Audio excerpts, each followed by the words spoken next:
हा तर्हि वक्ता कथं करोति भाषणे प्रथमं सर्वं अहं कस्मिन् विषये वदिष्यामि इति उक्त्वा अनन्तरम् एकैकं विषयम् उक्त्वा तस्य विस्तारं कृत्वा अन्ते धातव्यं किम् इति विषये अन्तिमे अन्ते अन्ते किञ्चित् सारांशरूपेण वदति।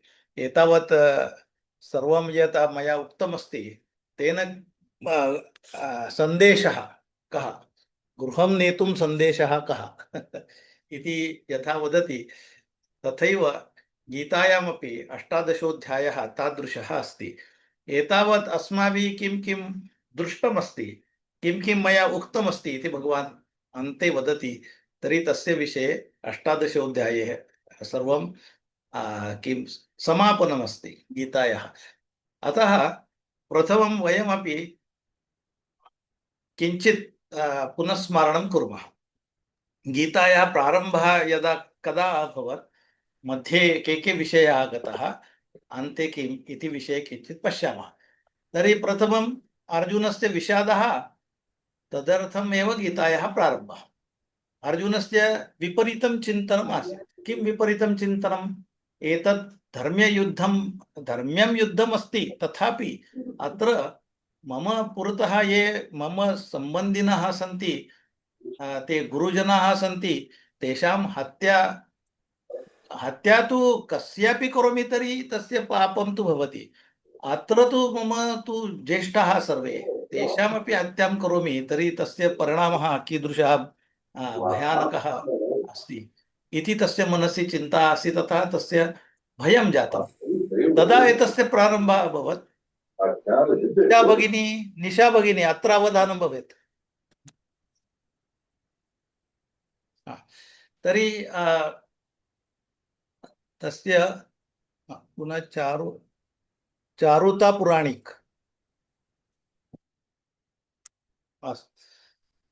सर्वे अत्र अन्तिम अध्यायः आगतः, तथापि इदानीम् अस्माकं यत् अस्मासु तत्र परिवर्तनं न दृश्यते इति न योग्यम्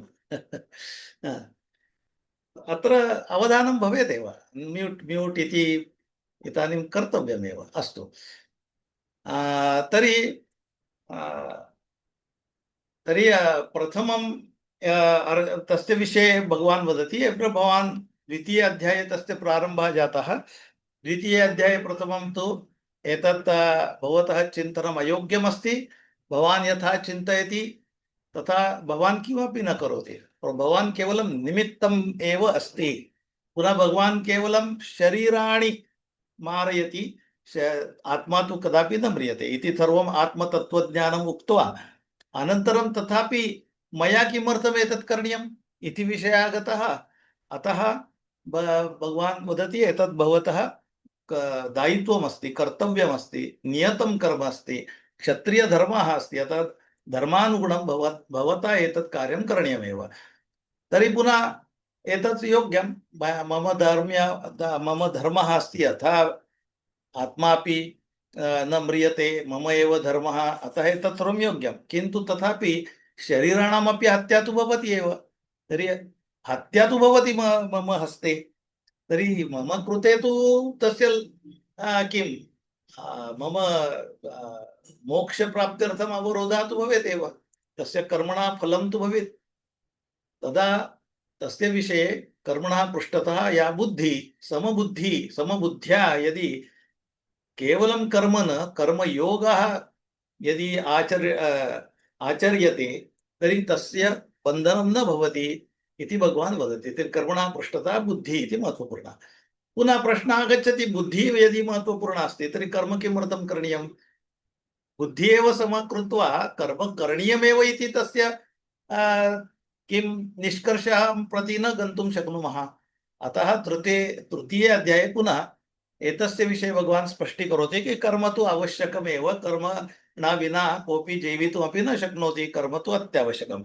अतः तृतीय अध्यायः अभवत्, कर्म किमर्थं करणीयम्। तर्हि भगवान् तदा वदति, कर्म इति तु सृष्टेः यदा निर्माणं जातं ततः एव तत् कर्म एव सृष्टेः विस्तारः इति एव कर्म।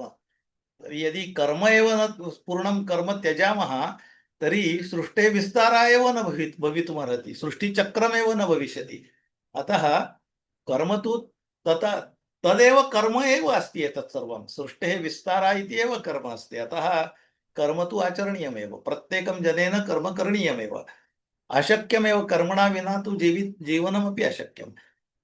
एतत् किन्तु कर्म कथं करणीयं तर्हि तेन यद्यपि कर्म तु आवश्यकम् इत्युक्ते तस्य बन्धनं तु भवति, कर्मणः बन्धनं भवति तर्हि मोक्षप्राप्त्यर्थम् अवरोधः तु भवति एव। अतः भगवान् वदति तादृशं नास्ति। चतुर्थे अध्याये तथा तृतीय अध्याये अपि अनन्तरं वदति कि स्वनियतं यत् कर्म अस्ति स्वधर्मानुगुणं तत् कर्म अस्माभिः करणीयमेव। तेन कथं करणीयम् इति विषये भगवान् वदति। तर्हि एषः यज्ञः एव। तर्हि तत्र यज्ञानां प्रकाराः बहवः सन्ति। यज्ञः इत्युक्ते केवलं द्रव्ययज्ञः इति नास्ति। वयं यद्यत् कुर्मः तद् ज्ञानयज्ञः अपि अस्ति। तर्हि ब्रह्मयज्ञः इत्युक्ते मम नियतं कर्म यदस्ति तत् सर्वं कर्म भगवता दत्तं मम कृते, तत् मम दायित्वम् इति विचिन्त्य भगवतः कृते भगवता दत्तं भगवते समर्प्य यद्यत् कर्म भगवतः नित्यं स्मरणं कृत्वा क्रियते तत् कर्म ज्ञानयज्ञः एव भवति। ज्ञानयज्ञार्थं तद् ज्ञानयज्ञः सर्वश्रेष्ठः। तत्र भगवान् इत्युक्ते अत्र ब्रह्म। सर्वं यज्ञे हवि ब्रह्म, कस्य कृते एतत् देवता अपि ब्रह्म, यः ददाति एतत् सर्वं, यः यज्ञं करोति सः अपि ब्रह्म इत्युक्ते अहमपि ब्रह्म, अहं ब्रह्मास्मि। अतः यः करोति सः अपि ब्रह्म, अर्पयति सः अपि ब्रह्म, कस्मै अर्पयति सः अपि ब्रह्म इति सर्वं सर्वत्र भगवतः चिन्तनं कृत्वा यः यज्ञः निष्कामभावनया क्रियते सः यज्ञः ज्ञानयज्ञः। तर्हि ज्ञानयज्ञः सर्वश्रेष्ठः। सर्वत्र द्रव्ययज्ञः अथवा अन्ये अपि यज्ञाः एव सन्ति। अस्माकं शरीरप्रक्रिया इति अपि यज्ञः एव। वयं किमपि न कुर्मः इति वदामः चेदपि अस्माकं शरीरे यज्ञः तु नित्यमस्ति एव। तत्र वयं खादामः, तस्य पचनम्, एतत् सर्वं यज्ञकार्यमेव। किन्तु प्राणायाम इति अपि यज्ञः एव।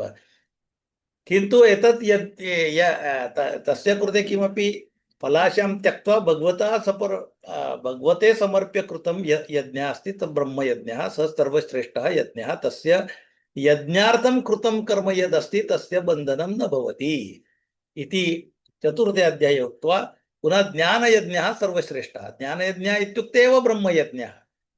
ज्ञानमूलकं भक्तिप्रधानकर्मयोगः इति एव ज्ञानयज्ञः। यः भगवतः स्मरणं कृत्वा भगवतः ज्ञानं प्राप्य भगवते समर्प्य ज्ञानमूलकं भक्तिप्रधानं भगवते अनन्या भक्त्या यः सर्वं भगवते समर्पयति तद् सः यज्ञः ज्ञानयज्ञः भवति। ज्ञानयज्ञः इत्युक्ते भिन्नं किमपि नास्ति। ज्ञानयज्ञः इत्युक्ते ज्ञानमूलकं भक्तिप्रधानकर्मयोगः इति एव ज्ञानयज्ञः। तर्हि यज्ञाय कृतानि सर्वाणि कर्माणि बन्धनात्मकां न भवन्ति, तेषां बन्धनं न भवति। तानि कर्माणि अकर्म भवन्ति। अतः मोक्षप्राप्त्यर्थं तस्य बन्धनं न भवति। अतः चतुर्थे अध्याये ज्ञानेन सर्वाणि कर्माणि भस्मसात् भवन्ति इति चतुर्थे अध्याये उक्तमस्ति। ज्ञानेन सर्वाणि कर्माणि भस्मसात् भवति इत्यस्य अर्थः यानि कर्माणि कृतानि तेषामपि नाशः भवति। यदि वयम् अनन्तरं ज्ञानप्राप्तिं स्मृत्य अनन्तरं किं ज्ञानोत्तरं कर्म यदि वयं कुर्मः तर्हि तेन फलाशां त्यक्त्वा कर्मयोगम् आचर्यामः तर्हि तस्य बन्धनं कदापि न भवति। तेन कर्मणः नाशः भवति। तर्हि कर्माणि भस्मसात् भवन्ति। इति चतुर्थे अध्याये पुनः प्रश्नः आगच्छति, एतत् सर्वं सन्न्यासः, तर्हि एषः मार्गः सर्वं स्मृतिग्रन्थे किम् उक्तमस्ति? चत्वारः आश्रमः उक्ताः सन्ति। तत्र प्रथमं ब्रह्मचार्याश्रमः अस्ति, अनन्तरं गृहस्थाश्रमः अस्ति, अनन्तरं सर्व सन्न्यासः एव स्वीकरणीयः इति उक्तः अस्ति। तर्हि प्रत्येकं जनेन तादृशमेव करणीयमस्ति वा इति प्रश्नः आगच्छति। अन्ते एव सन्न्यासः स्वीकरणीयः। सर्वेषां कर्माणां सन्न्यासं स्वीकृत्य एतत् संसारं त्यक्त्वा वनं गत्वा केवलम् ईश्वर प्रति सर्वं जीवनं अर्पय इति आवश्यकम् अस्ति वा सर्वेषां कृते? अर्पणीयमेव। तादृशं प्रश्नः आगच्छति। तर्हि भगवान् वदति न, तादृशं न। तत्र सन्न्यासः इति एव मार्गः नास्ति। येषां ज्ञानप्राप्तिः अभवत् तेषां कृते निष्ठाद्वयम् अस्ति। कर्म एव अन्त्यपर्यन्तमपि ते केचन जनाः संसारे स्थित्वा कार्यं कुर्वन्ति, केचन जनाः संसारं त्यक्त्वा कार्यं कुर्वन्ति, किन्तु कर्म तु सर्वेषां कृते आवश्यकमस्ति। ये सन्न्यासं स्वीकृत्य इत्युक्ते संसारत्यागं कृत्वा वनं गत्वा कषायवस्त्रं परिधाय कुर्वन्ति, ते सन्न्यासिनः अपि कर्म तु कुर्वन्ति एव, तेषां कृते अपि कर्म अस्ति एव। आणि ये संसारे स्थित्वा नियतं कर्म फलाशां त्यक्त्वा कुर्वन्ति ते सन्न्यासिनः एव। तत्र भेदः एव नास्ति। पञ्चमे अध्याये तादृशम् उक्तमस्ति। सन्न्यासः वा षष्ठे अध्याये अपि प्रारम्भे एतत् उक्तमस्ति कि सन्न्यासः तत्र भेदः एव नास्ति। सः अपि सन्न्यासी, एषः अपि कर्मयोगी, तत्र भेदः एव नास्ति। अतः फलाशां त्यक्त्वा नियतं कर्म अत्यावश्यकमस्ति। तर्हि कर्मयोगः श्रेष्ठः इति पुनः उक्त्वा तदर्थं या बुद्धेः सामर्थ्यम् आवश्यकमस्ति। बुद्धिः समबुद्ध्या यद्यत् क्रियते तत् कर्मणः बन्धनं भवति, तत् अकर्म भवति इति एव निष्कर्षः अस्ति। तर्हि कर्मयोगसिद्ध्यर्थं किम् आवश्यकमस्ति? बुद्धेः स्थिरता, समबुद्धि आवश्यकी। कथं प्राप्तव्या सा? मनः तु चञ्चलमस्ति, अत्र तत्र धावति। तर्हि इन्द्रियाणां पृष्ठतः मनः धावति। तर्हि मनसः नियन्त्रणं कथं करणीयं? तेन बुद्धेः नियन्त्रणं शक्यं, तेन बुद्धेः समबुद्धिः शक्या। समबुद्धेः प्राप्त्यर्थं तदर्थं किम् आवश्यकं? मनसः नियन्त्रणम् आवश्यकं, बुद्धेः नियन्त्रणम् आवश्यकं। तदर्थं किं करणीयं? तर्हि तत्र उपायः योगः इति। तर्हि पतञ्जलियोगस्य विषये तत्र उक्तमस्ति। अस्माकं यत् योगशास्त्रे यद्यत् उक्तमस्ति पतञ्जलिमुनिना अष्टाङ्गयोगः, तस्य अत्र वर्णनं कृतमस्ति। ज्ञानेश्वरी मध्ये तस्य अधिकं वर्णनमस्ति, गीतायां केवलं तस्य स्पर्शः अस्ति। तर्हि तादृशः मार्गः अस्ति। षष्ठे अध्याये उक्त्वा तेन कर्मयोगः, प्रत्येकं जनः कर्मयोगम् आचरेत्। यदि कर्मयोगः कर्मयोगम् आचरन् यः अग्रे गत्वा तेन एव मार्गेण कर्मयोगः, तत्र कर्म इति तत्र भेदः अस्ति। केवलं कर्म करोति तस्य कृते एतद् न उक्तं, किन्तु यः कर्मयोगम् आचरति इत्युक्ते स्वस्य कृते नियतं कर्म फलाशां त्यक्त्वा यः भगवते समर्प्य करोति सः कर्मयोगः, भक्त्या करोति इति कर्मयोगः। यः कर्मयोगम् आचरति तस्य बुद्धिः शनैः शनैः वर्धते, उपरि उपरि गच्छति। तेन अन्ते तस्य कृते अपि भगवता ज्ञानं भवति एव। तर्हि भगवता ज्ञानम् इत्युक्ते किम् इति विषये सप्तमे अध्याये भगवान् वदति। सप्तमे अध्याये तस्य प्रारम्भं करोति कि भगवता मूलं स्वरूपं किम्, भगवता सह बुद्धि युक्ता करणीया इत्युक्ते केन सह उक्ता करणीया? तर्हि भगवान् कः? भगवता मूलं स्वरूपं किम्? सृष्टेः मूले किम् अस्ति? सृष्टेः मूलं किम्? तत्र किम् अस्ति?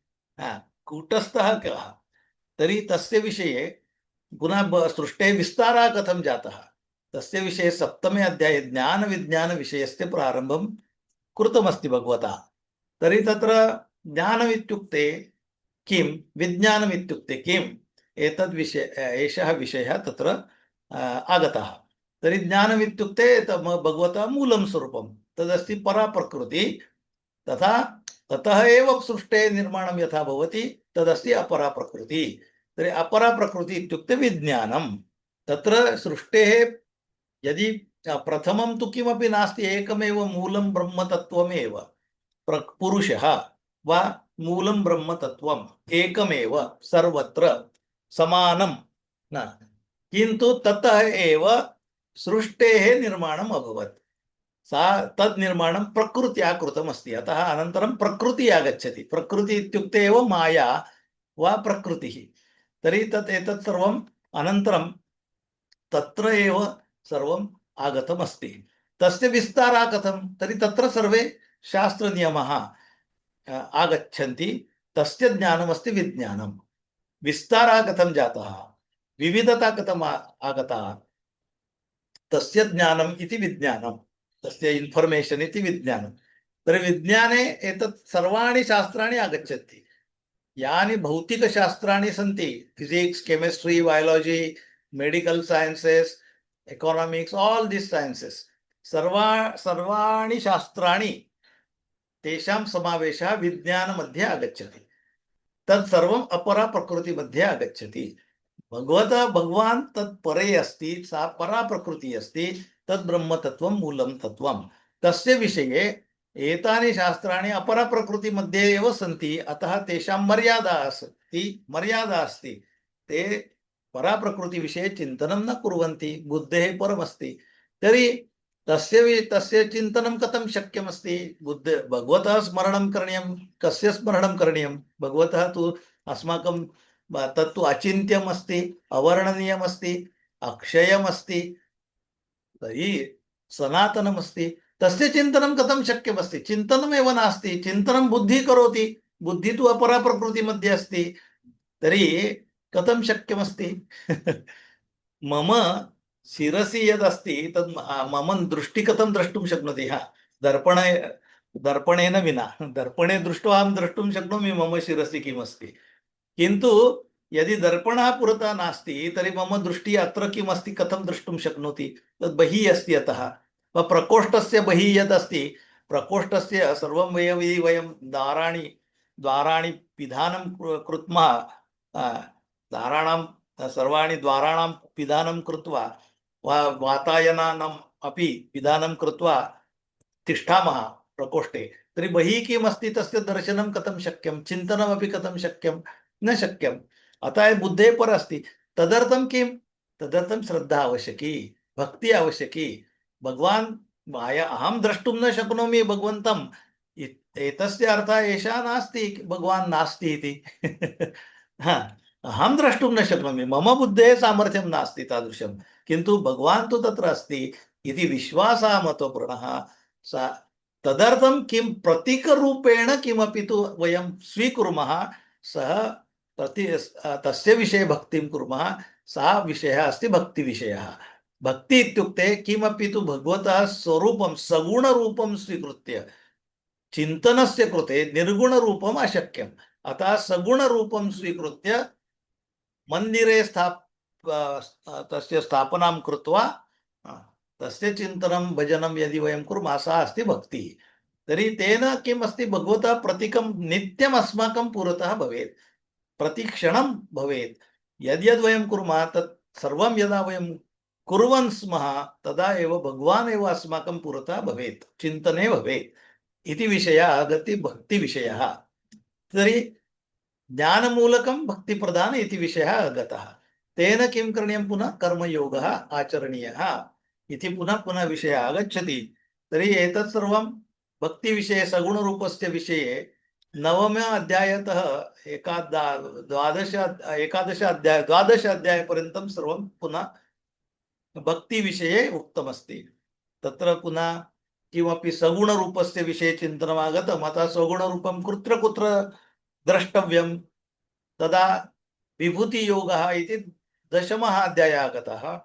प्रत्यक्षं द्रष्टुम् अर्जुन ऐच्छत्, अतः तस्य कृते दर्शितवान् भगवान् साक्षात् रूपं, प्रत्यक्षं रूपं। तर्हि तत् विश्वरूपदर्शनम् इति 11 अध्यायः आगतः।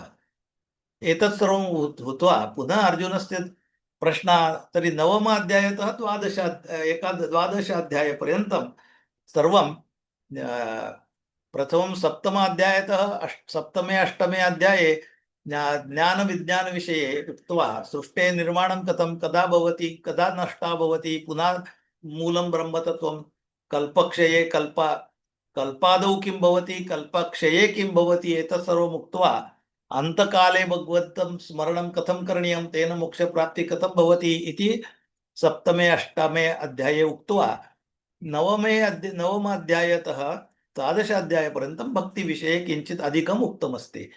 तर्हि नवमे अध्याये तस्य प्रारम्भं करोति। सर्वेषां कृते तत् अचिन्त्यमस्ति रूपं, तर्हि सर्वेषां कृते बुद्धिगम्यमस्ति, बुद्धेः परे अस्ति, बुद्धिगम्यमपि नास्ति।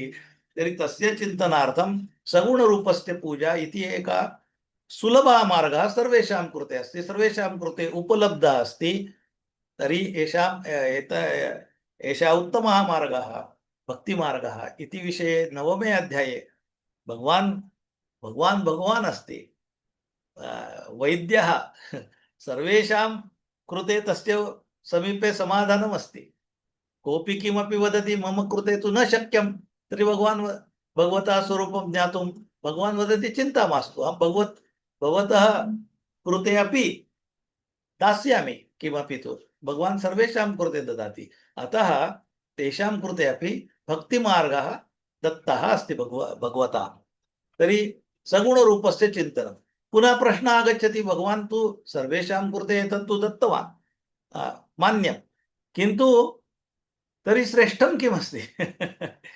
कः श्रेष्ठः?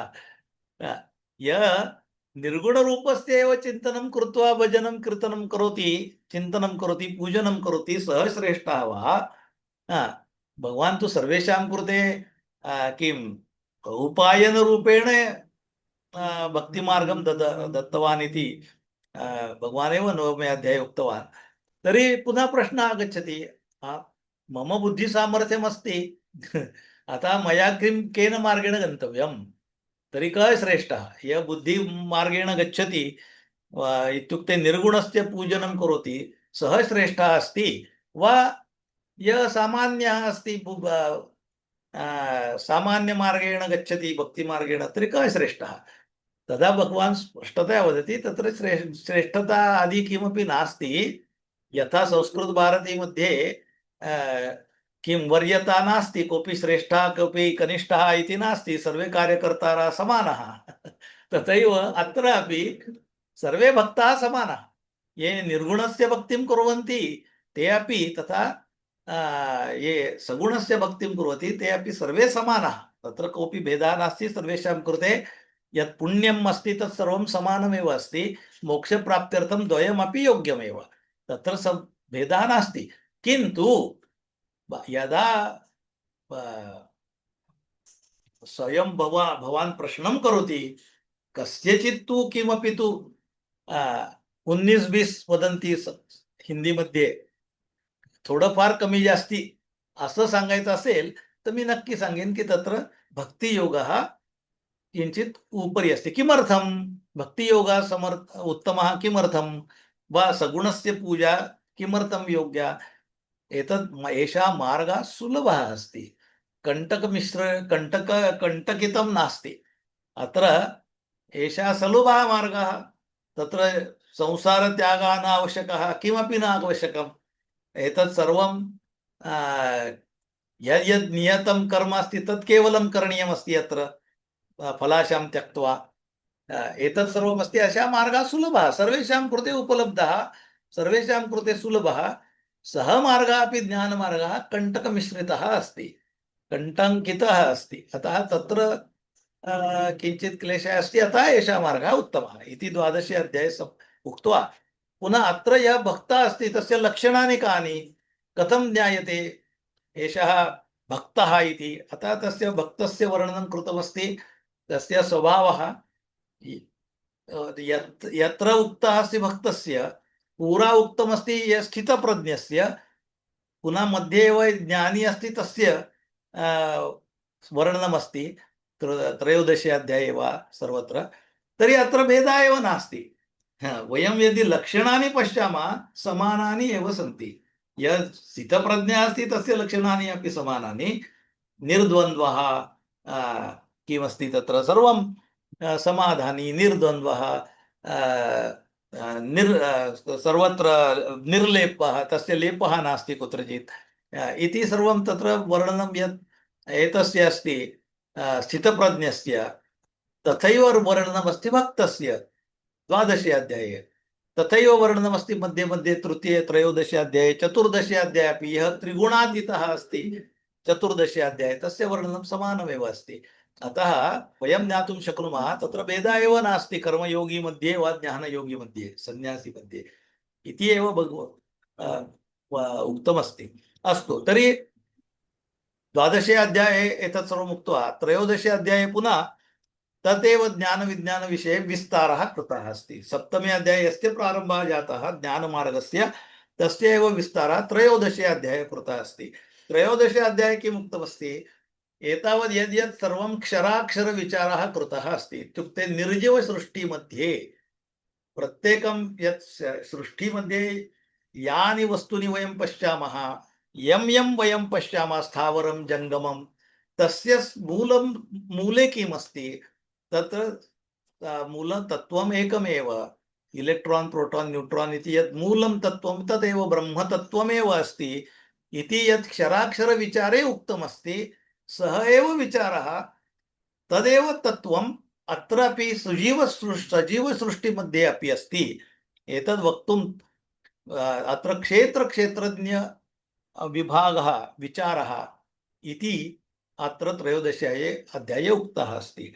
यद्यत् क्षेत्रज्ञ यद्यत् 7मे अध्याये ज्ञानविज्ञानविषये उक्तमस्ति, तत्र यत् सृष्टेः विस्तारस्य विषये उक्तमस्ति, तत्र यत् मूलं तत्त्वमस्ति तदेव क्षेत्रज्ञविचारे अपि अस्ति इति स्पष्टीकर्तुं 13 अध्यायस्य प्रयोजनम् अस्ति। 13 अध्याये क्षेत्रस्य इत्युक्ते शरीरस्य वर्णनं कृतमस्ति। आदौ शरीरं कीदृशमस्ति, संगात् चेतना धृति इति सर्वं शरीरस्य वर्णनं कृत्वा क्षेत्रस्य वर्णनं कृत्वा यद् नश्वरमस्ति, यस्य शरीरं नष्टं भवति, पञ्चमभूतानि एव सन्ति तत्र, अन्यत् किमपि नास्ति, किन्तु क्षेत्रज्ञरूपेण यद्यदस्ति सः भिन्नः, सः सनातनः, तस्य नाशः न भवति, अक्षयः अव्ययः, एतत् सर्वम् आत्मा यः अस्ति तत् क्षेत्रज्ञः, तस्य विषये 13 अध्याये उक्तमस्ति। एतत् सर्वं यः ज्ञात्वा कार्यं करोति तस्य कृते मोक्षप्राप्तिः भवति इति 13 अध्याये पुनः स्पष्टीकृतमस्ति। तर्हि एतत् सर्वं यदि समानमेव अस्ति, मूलं तत्त्वम् एकमेव, तर्हि सृष्टेः विस्तारः कथं भवति? अत्र विविधता कथं दृश्यते? पुनः तत्र भिन्ना पुरुषः स्वभावः कथं दृश्यन्ते इति विषयः आगच्छति। पुनः एका तु मृत्तिका भवति, एका तु सुवर्णं भवति, एकं तु रजतं भवति, एकः तु पुरुष प्राणी भवति, पुनः एकः तु अमीबा इव एकपेशीयः प्राणी भवति, पुनः एकः तु श्रेष्ठः मनुष्यः भवति। ईदृशी विविधता कथं दृश्यते? अतः 14 प्रारम्भः जातः कि तत्र 3 गुणाः सन्ति, यस्य गुणस्य विस्तारेण आधिक्येन तत्र सर्वं दृश्यते। मनुष्य जन्म इति एव सत्वगुणस्य आधिक्यम् अस्ति। प्रथमं निर्जीवसृष्टिमध्ये तमोगुणस्य आधिक्यम् अस्ति, पूर्णं तमोगुणमेव अस्ति, तमोगुणस्य आधिक्यम् अस्ति, तर्हि निर्जीवसृष्टिः भवति। तत्रापि सुवर्ण भवति, एतत् सर्वं भिन्नं भवति। किन्तु मनुष्यजन्म यदा प्राप्नोति तर्हि तत्र सत्वगुणस्य आधिक्यम् अस्ति एव, तमोगुणः न्यूनः एव अस्ति। सत्वगुणस्य आधिक्यम् अस्ति, किन्तु तत्रापि किं प्रमाणं भिन्नम् अस्ति। पर्सेण्टेज् वैस् आधिक्यं तु अस्ति।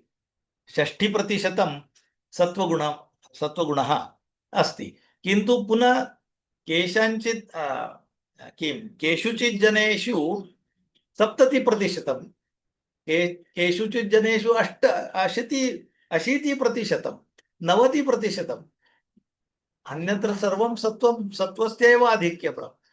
अनन्तरं तु केचन जनाः तु त्रिगुणातीताः भवन्ति। एतत् सर्वं विविधता, एते त्रयः गुणाः सन्ति, तेषां मेलनेन एषा विविधता दृश्यते इति वक्तुं चतुर्दशोऽध्यायः अस्ति। चतुर्दशोऽध्याये एतत् सर्वम् उक्तमस्ति, विविधता कथं दृष्टे। पुनः यः त्रिगुणातीतः पुरुषः अस्ति, एतत् गुणातीतः, तर्हि प्रश्नः किम् उदेति? प्रश्नः उदेति, यदि सर्वं प्रकृति एव कारयति, मम हस्ते किम् अस्ति वा न? स्वातन्त्र्यं मम अस्ति वा न? तर्हि तदर्थं भगवान् वदति सत्त्वगुणस्य आधिक्यं पुनः आधिक्यं कर्तुं शक्यते। कथम्? अस्माकं शरीरे यः आत्मारूपेण अस्ति, सः प्रत्यक्षं किमपि न करोति, किन्तु कारयति। सः कारयति, पुरुषः किमपि प्रत्यक्षं न करोति, किन्तु कारयति। तर्हि तस्य क्षेत्रज्ञ तस्य ब्रह्मतत्त्वस्य एव अंशः क्षेत्रज्ञरूपेण प्रत्येकं शरीरे वसति एव। तस्य बन्धनमस्ति, सङ्कोचः तस्य जातः अस्ति। किन्तु यदा बाष्पस्य सङ्कोचं कुर्मः तर्हि तस्य किं भवति? भारः वर्धते। कुकरमध्ये आपण जेव्हा शिजवतो अन्न, तेव्हा काय होतं? ती पाण्याला उकळी पिळून पाण्याची वाफ होते आणि वाफ कोंडली जाते, आणि वाफेचं प्रेशर ज्या वेळेला वाढतं त्यावेळेला ती कार्य करते. एरवी वाफ काय दिसत पण नाही आणि ती काय करते कळत पण नाही. पाणी दिसतं पण वाफ दिसत नाही.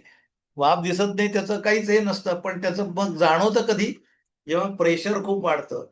पूर्वीची वाफेची इंजिन तेच करतात. रेल्वे जाते, ते रेल्वेचं इंजिन काय, वाफेचं इंजिन प्रेशर झाल्यानंतर ऑपरेशनसाठी स्टरलायझेशन वयं कुर्मः। प्रत्येकं साहित्यस्य स्टरलायझेशन कृते किं कुर्मः? ऑटोक्लेव्ह अस्ति, ऑटोक्लेव्ह मध्ये वयं किं कुर्मः? 15 पाउंड पर स्क्वेअर इंच इति प्रेशर अस्ति, 15 वा 20 निमेषान् यावत्, तेन एव सर्वं नष्टं भवति। तर्हि तस्य प्रभावः अस्ति। तथैव क्षेत्रज्ञस्यापि प्रभावः अस्ति। वयं तस्य विषये चिन्तनं न कुर्मः। यदि तस्य सुहृड्मः, सः वारं वारं सूचनां ददाति, एतद् अयोग्यम्, एतद् न करणीयम्, एतत् सर्वं।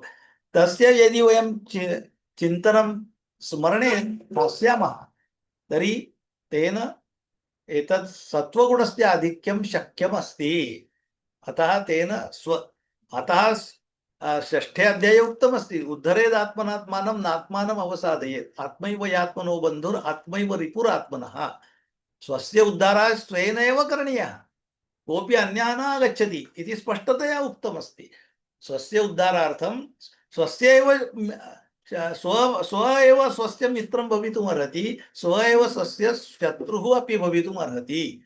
तर्हि तत्र अस्माभिः एतत् सर्वं तस्य यत् क्षेत्रज्ञ अन्ते अस्ति, शरीरस्य अन्तः, तस्य ध्यानं भवेत्, तस्य चिन्तनं भवेत्। तेन एव सत्त्वगुणस्य आधिक्यं भवति। अनन्तरं सत्त्वगुणस्य आधिक्यं भूत्वा अनन्तरं तु त्रिगुणातीता अवस्था आगच्छति। यदि मोक्षप्राप्त्यर्थं केवलं सत्त्वगुणस्य आधिक्यं न पर्याप्तं, सत्त्वगुणस्य आधिक्येन पुण्यकर्म भवति, पुनः गमनागमनं तु भवति। किन्तु यदि मोक्षप्राप्तिः अपेक्षिता अस्ति तर्हि तस्य कृते किम् आवश्यकमस्ति? तर्हि त्रिगुणातीता अवस्था आवश्यकी अस्ति। त्रिगुणातीता तत् कथं शक्यते? एतत् सर्वं कृत्वा उद्धरेदात्मनात्मानम्। एकस्मिन् जन्मनि न शक्यं, तर्हि जन्मजन्मनि। तर्हि पुनः षष्ठे अध्याये एव अर्जुनस्य प्रश्नः आसीत्, एतस्मिन् जन्मनि यदि न शक्यं भवति, मध्ये एव मृत्युः भवति, तर्हि किम्? तर्हि भगवान् तत्र स्पष्टतया वदति, अग्रिमे जन्मे ततः एव प्रारम्भः भवति, नष्टं न भवति तत्सर्वं शरीरे, तस्य रक्षणं भवति, अनन्तरं तस्य अग्रे मनुष्यः गच्छति। अतः उत्तमे गृहे जन्म प्राप्नोति तत्र एव सर्वम् अग्रे अग्रे गत्वा सः अन्ते मोक्षप्राप्तिं प्रति मोक्षं प्रति गच्छति इति षष्ठे अध्याये एव उक्तमस्ति। अतः तादृशमेव 14 अध्याये सर्वम् उक्त्वा त्रिगुणातीत अवस्था इति किम् इति सर्वम् उक्त्वा अनन्तरं पुनः स्वस्य स्वरूपस्य विषये पञ्चदशोऽध्याये सर्वं पुनः स्पष्टीकरोति। पुरुषोत्तमः इत्युक्ते यत् मूलं ब्रह्मतत्त्वं सः कः, पुनः एतस्य सः एव सृष्टिमध्ये आगत्य सर्वत्र प्रत्येकं जनस्य शरीरे अस्ति तिष्ठति इति सर्वं पञ्चदशोऽध्याये उक्तमस्ति। अहं हि वैश्वानरो भूत्वा सर्वं करोमि, अन्नपचनं करोमि, औषधीनां संरक्षणं करोमि, निर्माणं करोमि, पृथ्वी यदस्ति तस्यापि धारणमहमेव करोमि। अन्यथा सा केवलं राशि अस्ति, धूलिराशि अस्ति, किन्तु तस्य दृढताम् अहमेव कारयामि इति सर्वं सर्वत्र अहमेव अस्मि इति पञ्चदशोऽध्याये उक्तमस्ति। सृष्टिमध्ये यद् यत् सर्वं दृश्यते मतेव अस्ति, अहमेव तत्र सर्वत्र अस्मि। तर्हि अत्र यत् केवलं किं प्रकृति दृश्यते तथा पुरुषद्वयं दृश्यते। एतत् सर्वं अग्रे यद् आगच्छति पृथ्वी तत् प्रकृतितः यद् अग्रे विस्तारः भवति सः नश्वरः भवति, नष्टं भवति अनन्तरम्। अतः क्षयः अस्ति तत्र, प्रकृते क्षयः न भवति। अतः प्रकृति अक्षय इति पुरुषद्वयमस्ति। द्वाविमो पुरुषो लोके क्षराक्षर एव च। क्षर एकः पुरुषः, अक्षर एव पुरुषः। क्षर पुरुषः इत्युक्ते अत्र यद् यद् सृष्टेः निर्मितमस्ति तस्य नाशः भवति, अतः अक्षरः अस्ति। अक्षरः इत्युक्ते यस्य नाशः न भवति सः अस्ति प्रकृतिः। किन्तु पुरुषोत्तमः तृतीयः अस्ति, तत्परे अस्ति अन्यः पुरुषः, सः अस्ति पुरुषोत्तमः, तदस्ति पुरुषः। प्रकृति अपि तदेव आगच्छति, ततः एव आगच्छति इति गीता अङ्गीक्रियते। सांख्यशास्त्रे कपिलमुनिना लिखितं शास्त्रसाङ्ख्ये ते वदन्ति तत्र प्रकृति अपि पुरुषः अपि भिन्नः भिन्नः इति ते वदन्ति, द्वैततत्त्वज्ञानम् अस्ति। किन्तु गीता किं वदति? गीता वदति एकः एव पुरुषोत्तमः, ततः एव प्रकृतेः एव निर्माणं भवति, प्रकृतेः तथा विस्तारः भवति। एतत् सर्वं पञ्चदशोऽध्याये सर्वम् उक्त्वा पुनः जनानां विविधता कथं दृश्यते, सत्त्वगुण रजस्तुगुण तमोगुण तर्हि सन्ति एव, तेषां मिश्रणेन तत्र भेदद्वयं। तर्हि तेषां गुणाः के तेषां वर्तने के प्रापर्टीस् वदामः गुण इत्युक्ते, तर्हि कीदृशः। अतः षोडशोऽध्याये तत्र तेषां वर्णनं कृतमस्ति। ये सुराः व दैवाः व दैवीपुरुषाः तेषां तेषु के गुणाः सन्ति प्रापर्टीस् इति उक्त्वा ये जनाः असुराः तेषां वर्णनं कृतमस्ति। तर्हि एतत् पुरुषद्वयमस्ति। असुराणां विषये तु चिन्तनमेव नास्ति, तेषां तान् तु सर्वानाम् अहमित्युक्ते भगवान् कुत्र स्थापयति? नरके एव स्थापयति। तेषां नरके नियतं वासः, तेषां वासः नियतं पर्मनेंट नरके एव भवति, अधोगति एव भवति तेषां, ते नष्टाः एव भवन्ति। तेषां कृते ब्रह्मतत्त्वं दूरे अस्ति, तत्र न गन्तुं शक्नुवन्ति इति भगवान् वदति असुराणां कृते। किन्तु ये उत्तमाः जनाः सन्ति, दैवाः सन्ति, तेषां कृते अपि उत्तमं जन्म प्राप्यते, किन्तु मोक्षप्राप्तिः न भवति पुनः। तर्हि ते श्रद्धया कुर्वन्ति, तेषामपि उत्तमा श्रद्धा भवेत्। पुनः ते किं योग्यं किम् अयोग्यं ते एतस्य निर्णयार्थं शास्त्रं जानीयुः, शास्त्रप्रमाणं ते जानीयुः।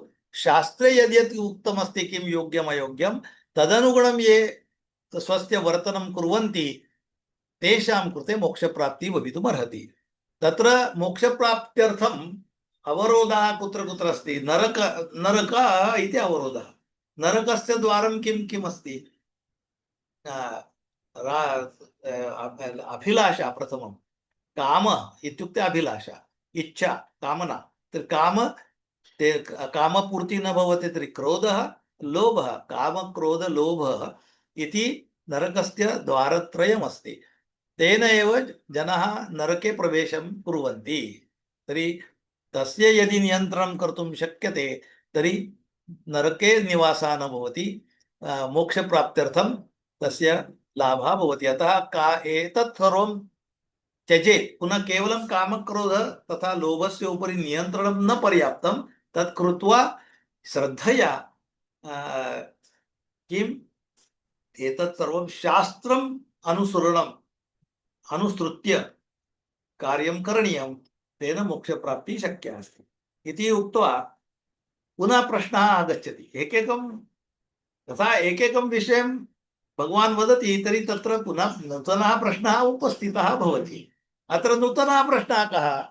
भगवान् अन्ते किम् उक्तवान्? सप्तदशोऽध्याये षोडशोऽध्याये एतत्तु शास्त्रप्रमाणम् आवश्यकमस्ति, किन्तु सर्वेषां कृते न शक्यं।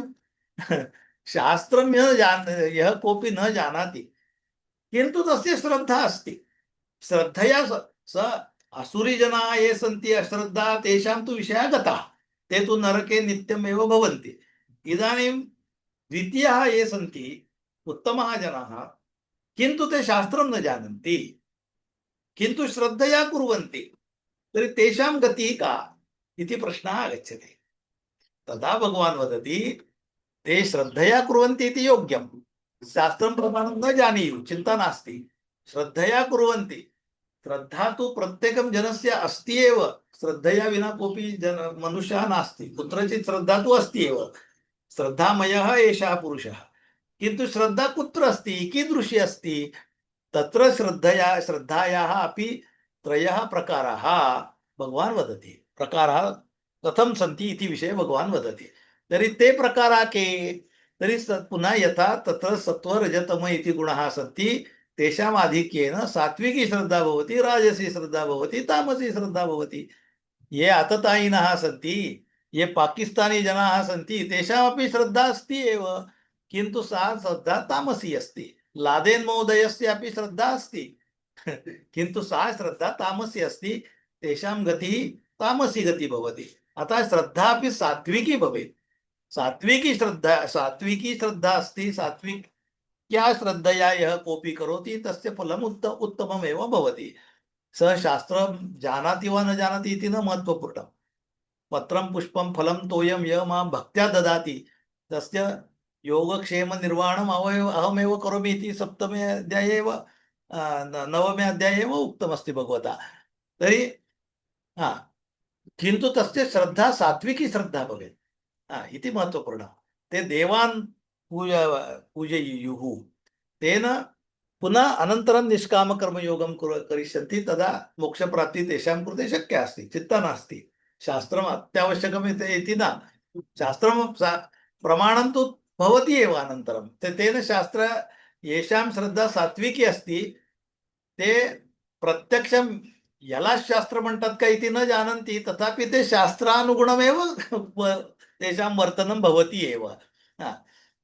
यद्यपि ते न जानन्ति एतदेव शास्त्रं, तथापि शास्त्रानुगुणमेव तेषां वर्तनं भवति। अतः यदा सात्विकी श्रद्धा अस्ति, केवलं सात्विकी श्रद्धापि न पर्याप्ता, तत्र पुनः तेन सात्विक्या श्रद्धया ते कार्यं यज्ञं कुर्वन्ति। सा यज्ञः अपि तत्रापि भेदः, सात्विकयज्ञः, राजसी यज्ञः, तामसी यज्ञः। तत्र ये हततायिनः कुर्वन्ति स तामसः यज्ञः, तेषां तपः अपि अस्ति, सात्विकी तपः, राजसी तपः, तामसी तपः तत्रापि अस्ति। अतः यज्ञः, तपः, अनन्तरं दानमपि कुर्वन्ति, दानमपि तत्रापि त्रयः प्रकाराः सन्ति। एतत् सर्वं सप्तदशोऽध्याये उक्त्वा अनन्तरम् एतत् सर्वम् एतावत् सर्वम् उक्तमस्ति। अतः तागुणं तदानुगुणं तस्य आहारः अपि आवश्यकः अपि आहारस्य विषये अपि त्रयः प्रकाराः उक्ताः अस्ति। अनन्तरं एतत् सर्वं उक्त्वा तत्र समापनं भवति गीतायाः। इदानीम् अष्टादशोऽध्यायस्य प्रारम्भः, अत्र समारोपः अस्ति। अतः अर्जुनस्य प्रश्नेन एव प्रारम्भः कृतः अस्ति। अर्जुनस्य प्रथमः इदानीं प्रश्नः अस्ति। तर्हि अष्टादशोऽध्याये प्रारम्भं वयं प्रथमे श्लोकेन कुर्मः।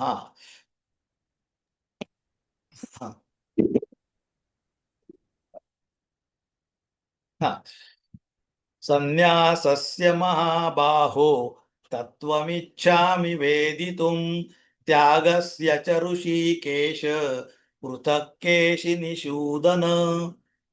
अत्र हे महाबाहो ऋषिकेश केशि निषूदन इति सर्वाणि विशेषणानि सन्ति। महाबाहो दीर्घबाहः यस्य अस्ति, इन्द्रियाधीशः ऋषिकेश इन्द्रियाणां नियन्त्रणं यस्य अस्ति, केशी संवारकाः केशी इति राक्षसः तस्य संवारः येन कृतः इति, तर्हि तस्य विशेषणानि संबोधनं कृतमस्ति। एतत् सर्वं हे महाबाहो, हे ऋषिकेश, हे केशी निषूदन इति प्रथमं भगवतः स्तुतिः कृतः अस्ति। तदावश्यकमस्ति। यदि वयं कस्माच्चित् किमपि इच्छामः तर्हि वयम् आदौ किं कुर्मः? तस्य स्तुतिं कुर्मः। अरे भगवान्, भवान् एतत् सर्वं जानाति, एतत् सर्वम्, अनन्तरं मम कृते एतत् ददातु कृपया। अतः प्रथमम् एतत् सर्वं विशेषणानाम् विशेषणान् उपयुज्य भगवतः स्तुतिं कृत्वा प्रश्नं पृच्छति, अहं तत्त्वं किमस्ति, एतत् सन्न्यासः तथा त्यागः इति कः इति अर्जुनस्य प्रश्नः। किमर्थम् एषः प्रश्नः आगतः? एतस्य विषये प्रथमम् एतावत् तु सर्वं स्पष्टं कृतमस्ति भगवता, तर्हि पुनः किमर्थम् एतत् पृच्छति इति प्रश्नः अस्माकमपि मनसि आगच्छति किल। तर्हि एतावत् भगवता किं किम् उक्तमस्ति? सर्वत्र सन्न्यासः इत्युक्ते अत्र सन्न्यास इति पारिभाषिकः शब्दः अस्ति। तर्हि परिभाषा का अस्ति? येन संसारस्य त्यागः कृतः अस्ति। यदा स्मृतिग्रन्थे उक्तमस्ति चतुर्थाश्रमाः इति सन्न्यासः, तर्हि सन्न्यासः इत्युक्ते संसारस्य त्यागः। संसारं त्यक्त्वा वनं गत्वा कषायवस्त्रं धारयित्वा वने एव स्थित्वा भगवते चिन्तनमेव तपः, एतत् यः करोति सः सन्न्यासी इति परिभाषा मनसि अस्ति। तर्हि सन्न्यासः इत्युक्ते कर्मसन्न्यासः। किन्तु एतावत् भगवता यद् उक्तमस्ति तत्र एतद् अभिप्रेतं नास्ति। भगवान् तदा किं करोति? अर्जुनस्य कृते एषः उपदेशः तु नास्ति। अरे भगवान्, इदानीम् एतत् वस्त्रम् एतत् सर्वं त्यजतु, कषायवस्त्रं स्वीकृत्य अहमपि आगच्छामि, मिलित्वा गच्छामः, वनमेव गच्छामः, त्यजामः एतत् सर्वं, युद्धं त्यजामः, सर्वं त्यजामः, संसारमेव त्यजामः, अत्र कोऽपि अर्थः एव नास्ति, एतत् सर्वं निरर्थकम् अस्ति, वयं गच्छामः। अर्जुनः तु तदर्थं सिद्धः एव। तर्हि एषा गीता किमर्थम् आगता पूर्णतया? अतः एषः विषयः मनसि भगवतः नास्ति एव। तर्हि कः विषयः? तर्हि पुनः सन्न्यास इत्युक्ते किम्? पुनः मध्ये मध्ये केवलं त्यागविषये सन्न्यासविषये भगवान् वदन् अस्ति। तर्हि कर्मयोग आचरणीयः। तर्हि तत्र तर्हि तस्य यः कर्मयोगी अस्ति तस्य कृते एषः सन्न्यासः न शक्यः वा? तर्हि तस्य विषये सः अपि सन्न्यासं करोति, त्यागं करोति इति अपि भगवान् वदति। तर्हि सन्न्यासः त्याग इति शब्दस्य अर्थः कः इति प्रश्नः आगच्छति। शब्दार्थः न, अर्जुनः तु जानाति शब्दार्थ शब्दकोशे कः अर्थः अस्ति इति तु अस्ति एव। व्यावहारिक अर्थः कः इति तस्य तत्त्वं किम्? अतः तत्त्वम् इति उक्तमस्ति। स्पष्ट शब्दार्थः न उक्तः अस्ति। तर्हि तत्त्वं किम् इति वक्तुं ज्ञातुम् इच्छति। कि पुनः पुनः भगवान् संन्यास इत्युक्ते सन्यासी इति शब्दकोशे यथा दत्तमस्ति अर्थः तदस्ति। व्यावहारिक अर्थः अपि कर्मयोगी अस्ति, सः अपि सन्यासी इति भगवान् वदति, सः अपि सन्यासं करोति, सः अपि त्यागं करोति। तर्हि सन्यासनि त्याग एतस्य अर्थः कः? अर्थः इत्युक्ते तत्त्वं किं मध्ये, भगवतः मनसि किम् अस्ति इति ज्ञातुम् इच्छति अर्जुनः। अर्जुनः अपि तत्र शब्दकोशं पश्यति, अष्टाध्यायी.com मध्ये पश्यति, तर्हि अर्थबोधः तु भवति। सन्यासः इत्युक्ते किं, त्यागः इत्युक्ते किं, त्यजनीयः, सर्वं त्यजनीयः। सन्यासः इत्युक्ते सम् अधिक नि अधिक आस्, उत्तमरीत्या तत्र न्यासः इति सन्यासः। सम् अधिक नि अधिक अस् क्षेपणे इति घञ् प्रत्ययः सन्यासः इति अष्टाध्यायी.com अपि वदति। तेन तस्य तत्त्वं स्पष्टं न भवति। अर्जुनस्य समये अष्टाध्यायी.com नासीत्, किन्तु सः एव तत् अष्टाध्यायी.com अस्माकं कृते अस्ति, वयं न जानीमः, सः तु जानाति स्म। अतः तस्य कृते तु शब्दार्थः तु सः जानाति स्म, शब्दार्थं न पृच्छति। कृदन्त अस्ति वा तद्धित अस्ति इति तस्य व्याकरणविषयः अपि नास्ति। तर्हि त्याग इत्युक्ते पुनः किं, त्यज इति धातु, त्यजति तस्यापि घञ् प्रत्ययः। तर्हि त्याग इत्युक्ते अर्थः समानः, सन्यासस्य अर्थः अपि समानः, त्यागस्य अर्थः अपि समानः। यदि अष्टाध्यायी.com मध्ये पश्यामः अर्थः समानः, उत्तमरीत्या सर्वं त्यजनीयम् इति अर्थे। किन्तु अतः प्रश्नः आगच्छति, तत्त्वं किमस्ति तस्य विषये, भगवतः मनसि किम् अस्ति। त्याग कस्य कृते उच्यते वा सन्यासः कस्य कृते उच्यते इति प्रश्नः अतः अस्ति, इति महत्त्वपूर्णः अस्ति। तर्हि अग्रे गच्छामः। एतत् सर्वं संवारः एव, उपसंहारः एव अस्ति, सर्वं यत् उक्तमस्ति। तर्हि कर्मयोगः, कर्मयोगः इति एवं पूर्णतया गीतायाः प्रथमश्लोकतः अन्तिमश्लोकपर्यन्तम् एकमेव उद्दिष्टमस्ति। कर्मयोगः अर्जुनेन आचरणीयः, न केवलम् अर्जुनेन, सर्वैः जनैः कर्मयोगः एव आचरणीयः इति भगवतः कथनमस्ति। अतः कर्मयोगः इत्युक्ते किं, तत्र कर्मशब्दस्य व्याख्या, पुनः तत्र फलाशां त्यक्त्वा इति करणीयं, तर्हि त्यागः आवश्यकः। तर्हि त्यागः इत्युक्ते किम्, अतः तस्य अर्थबोधः न भवति। अतः अत्र पुनः स्पष्टीकरोति भगवान्। किं स्पष्टीकरोति, सन्यास इत्युक्ते किं तथा त्याग इत्युक्ते किम् इति भगवान् वदति। तर्हि भगवान् वदति, केचन जनाः किं वदन्ति, काम्यानां कर्मणां न्यासं सन्यासं कवयो विदुः, सर्वकर्मफलत्यागं प्राहुस्त्यागं विचक्षणः। अत्र भगवान् वदति यत् यत् काम्यकर्म, तर्हि कर्मणः प्रकारः चत्वारः सन्ति। के कानि कानि कर्माणि सन्ति, प्रकाराः के काम्यक, प्रथमम् अस्ति नित्यकर्म। नित्यकर्म इत्युक्ते नित्यं, यदि अस्माकं नित्यं कर्म किमस्ति, स्नानं, दन्तधावनं, चायपानं, स्नानम्, अनन्तरं किं किमपि, एतत् सर्वं नित्यकर्म अस्ति। वा पूजा अपि अस्ति नित्यकर्म, एतत् सर्वं नित्यकर्म अस्ति। नैमित्तिककर्म अस्ति, नैमित्तिक इत्युक्ते निमित्तेन। संस्कृतभारत्याः सम्भाषणशिबिरम् अस्ति, तदर्थं पाठनम् इति एकं कर्म अस्ति, तद् नैमित्तिकं कर्म अस्ति। वा संस्कृतस्य अध्ययनम् इति नैमित्तिककर्म। वा सत्यनारायणपूजा अस्ति, नैमित्तिक अस्ति। वा कोऽपि कार्यक्रमः अस्ति, तत्र यदस्ति तद् नैमित्तिकं, निमित्तेन कृतमस्ति। एकादशी अस्ति, तस्य कृते पाण्डुरङ्गस्य पूजा इति नैमित्तिक कर्म अस्ति एकादशी मध्ये। वा गणेश चतुर्थी अस्ति, तत्र भगवतः स्थापनं, गणपतेः स्थापनम्, एतत् सर्वं नैमित्तिक कर्म। तद् नित्यकर्म अस्ति, नैमित्तिक कर्म अस्ति। निषिद्धं कर्म अस्ति, यत् कर्म न करणीयम् एव। ये अस्माकं ये प्रियाः जनाः, राउतादि प्रियाः जनाः ये कर्म क्रियन्ते, यैः यत् कर्म क्रियते तत् कर्म निषिद्धं कर्म। स्पष्टमस्ति, निषिद्धं कर्म, तस्य विषये अधिकं स्पष्टीकरणं न आवश्यकमस्ति। यत्र यत्र पापकर्म अस्ति तत् निषिद्धं कर्म।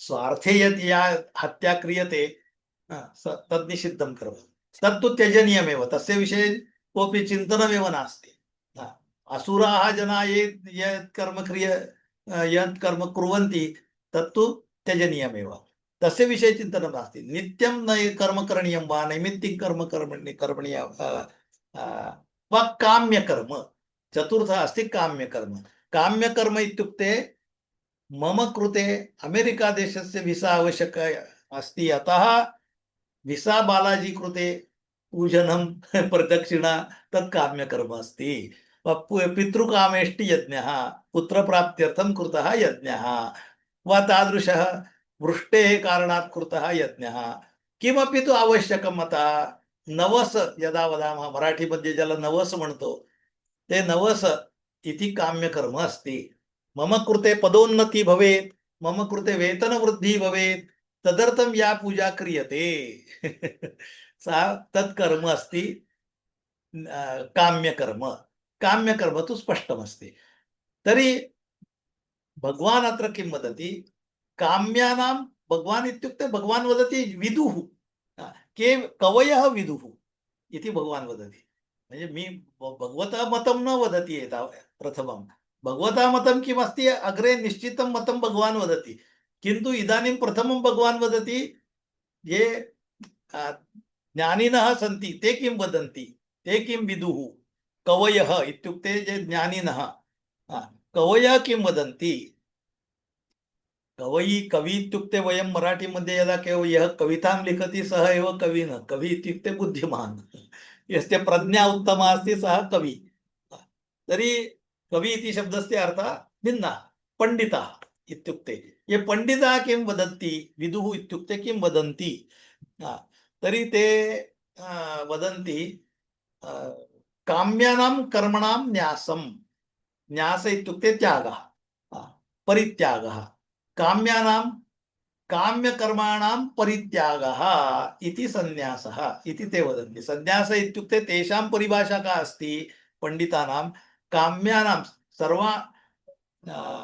सर्वाणि काम्यकर्माणि त्यजनीयानि एव सः तेषां त्यागः इति सन्न्यासः इति तेषां परिभाषा किन्तु विचक्षणः इत्युक्ते पुनः पण्डितः ज्ञानिनः विवेकिनः विचक्षणः इत्युक्ते विवेकिनः ये योग्यम् अयोग्यम् इति चिन्तनं कर्तुं शक्नुवन्ति तादृशः जनः योग्यं किं निरक्षिरविवेके तु निरक्षिरविवेकं कर्तुं यः शक्नोति सः विचक्षणः तर्हि विचक्षणः किं वि अधिक चक्ष धातु अधिक ल्यु इति प्रत्ययः अस्ति यः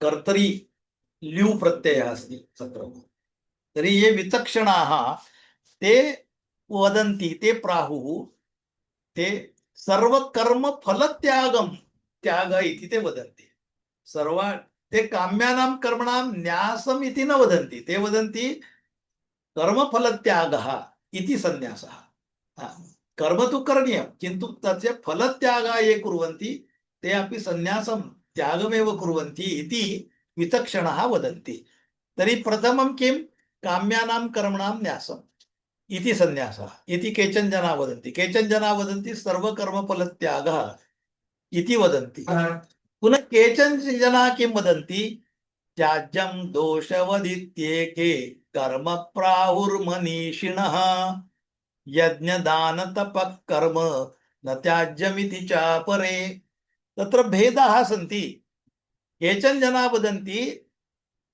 सर्वाणि कर्माणि एव त्यजनीयानि संसारस्य त्यागः एव करणीयः इति केचन सन्न्यासं तेषां मनसि सन्न्यासः इत्युक्ते किं सर्व यत् स्मृतिग्रन्थे उक्तमस्ति सन्न्यासाश्रमः तादृशः आश्रमः तादृशः एव सन्न्यासः इत्युक्ते संसारस्य एव त्यागः करणीयः सर्वाणि कर्माणि त्यजनीयानि एव तत्र अर्थः एव नास्ति माया एव अस्ति एतत् सर्वं एषा सर्वा तर्हि मायया यद्यत् सर्वमस्ति तत् सर्वं त्यजनीयमेव कर्म एव न करणीयं वनं गत्वा स्थित्वा कषायवस्त्रं धारणं कृत्वा कर्मणा दोषः अस्ति दोषः इत्युक्ते फलमस्ति किमपि कर्म करोतु उत्तमं कर्म करोतु तथापि तस्य फलमस्ति अतः ते दोषवत् दोषवद् इत्युक्ते कर्म तस्य परिणामः अस्ति।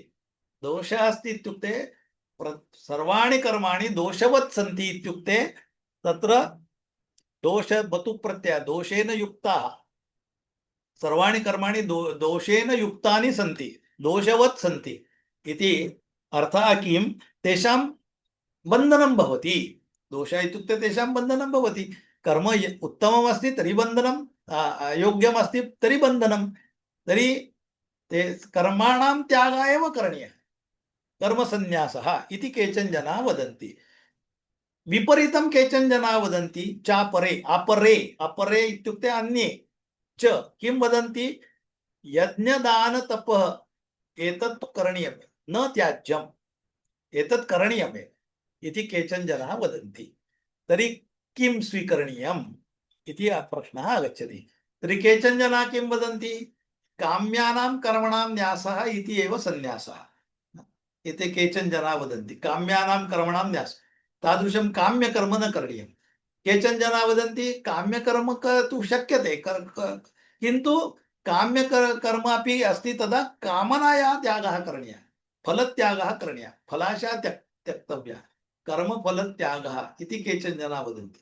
केचन जनाः किं वदन्ति कर्म एव त्यजनीयं किमपि कर्म एव न करणीयं दोषवदस्ति कर्म अतः तदेव न करणीयं सर्वेषां कर्माणां सन्न्यासः एव करणीयः इति केचन जनाः वदन्ति। किन्तु केचन जनाः वदन्ति न सर्वेषां कर्माणां त्यागः योग्यः नास्ति।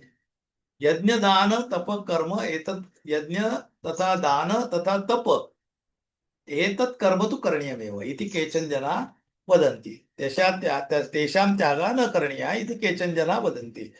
इदानीं तर्हि एतानि मतानि उक्तानि सन्ति मम निश्चितं मतं किं भगवान किम् इच्छति। आता नुसतं काय असं अर्जुनाला सांगता येणार नाही अरे हेही औषधे तेही औषधे तेही औषधे तेही औषधे। कोणी डॉक्टरकडे गेला रुग्ण त्या डॉक्टर काय त्याला असं नाही सांगू शकत की हेही औषध घेतलं तरी चालेल तेही औषध घेतलं तरी चालेल तेही औषध घेतलं तरी चालेल काही जण हे देतात काही जण ते देतात काही असं नाही। तो म्हणेल डॉक्टर मी तुझ्याकडे आलोय भाऊ मला तू एक हे औषध दे ना मला काहीतरी एक सांग किंवा योग्य काय आहे ते मग अत्र आवश्यकमस्ति एकमेव। अतः भगवान अत्र वदति किं निश्चयं शृणु मे तत्र त्यागे भरत सत्तम त्यागो हि पुरुष व्याघ्र त्रिविध कर्म संप्रकीर्तितः। अत्र पश्यतु निश्चयं शृणु कस्य मे निश्चयं शृणु कुत्र तत्र त्यागे हे भरत सत्तम। अत्र अर्जुनस्य विशेषणमस्ति भरत सत्तम भरत सत् तम तम प्रत्यय अतिशयेन भरतसत् भरतसत् म्हणजे भरतश्रेष्ठ भरतेषु सर्वे भारतदेशे ये सन्ति ते भरतः ते तेषु भरतसत्तम इति तेषु श्रेष्ठः अतिशयेन बहुषु अन्यतमस्मिन् अन्यतम बहुषु अन्यतमः सगळे आहेत त्याच्यातला सर्वश्रेष्ठ पुरुषांमध्ये आणि भरत श्रेष्ठांमध्ये भरत श्रेष्ठ हे अर्जुन इति तदा भगवान वदति मम निश्चयं शृणोतु हे भरतसत्तम तत्र त्यागे मे निश्चयं शृणु मम निश्चयं शृणु। पुनः पुरुष व्याघ्र इति अपि उक्तमस्ति पुरुषेषु व्याघ्रः व पुरुष व्याघ्रः इव पुरुषेषु व्याघ्रः न पुरुष व्याघ्रः इव व्याघ्र पुरुषः म्हणजे पुरुष व्याघ्रः अत्र कर्मधारय अस्ति उपमान उपमान अस्ति इथं व्याघ्राची उपमा दिलेली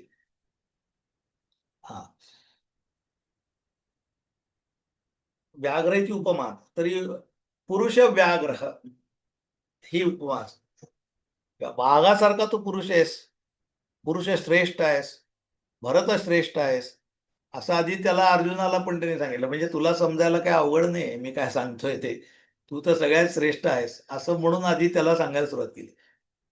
नाहीतर तू काय रे बिंडोक तुला सांगून काय उपयोग असं नाही म्हटले जातो तू तर भरत श्रेष्ठ तू आहे तुला सांगतो तुला कळेल मी काय म्हणतो ते।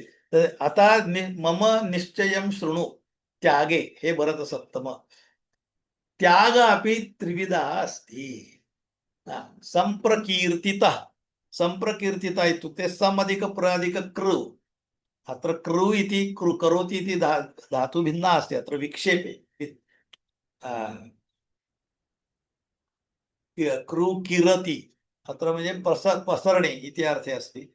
तर्हि तस्य तीन प्रत्यय संप्रकीर्तितः संप्रकीर्तितः इत्युक्ते अत्र उक्तः अस्ति सर्वत्र वर्णितः इति अर्थे योग्य प्रकारे त्याचा विस्तार करून सांगितलेला इति अर्थे वर्णितः। त्याग त्रिविधः त्यागस्य त्रयः प्रकाराः सन्ति। त्रिषु प्रकारे तत्र त्रयः प्रकाराः सन्ति त्यागस्य तादृशः वर्णितः अस्ति त्यागः। तर्हि कथम् इति पश्यामः। एकच त्याग आतापर्यंत सांगितलं त्यागाचे वेगवेगळे प्रकार चौघांनी सांगितले ते सगळे प्रकार आहेत परंतु त्यामध्ये काय आहे तत्र त्रयः प्रकाराः सन्ति। निश्चितं मतं किमुक्तमस्ति भगवता यज्ञदान तपः कर्म यज्ञदान तपः कर्म न त्याज्यं कार्यमेव तत् यज्ञो दानं तपश्चैव पावनानि मनीषिणाम्। इदानीं निश्चितं मतं प्रथमम् उक्तमस्ति। त्यागाचे तीन प्रकार आपण नंतर बघू पण आधी काय करायचं यज्ञ दान तप कर्म न त्याज्यम कार्यमेव तत् कार्यमेव इति भगवान वदति। यज्ञदान तप हे जे आहेत ते कर्म ती केलीच पाहिजे ती टाकली नाही पाहिजे इति मम निश्चितं मतमस्ति। यज्ञ किमर्थमेतत् यज्ञः दानं तपः च एव मनीषिणां पावनानि सन्ति। पावनानि इत्युक्ते शुद्धीकराणि सन्ति।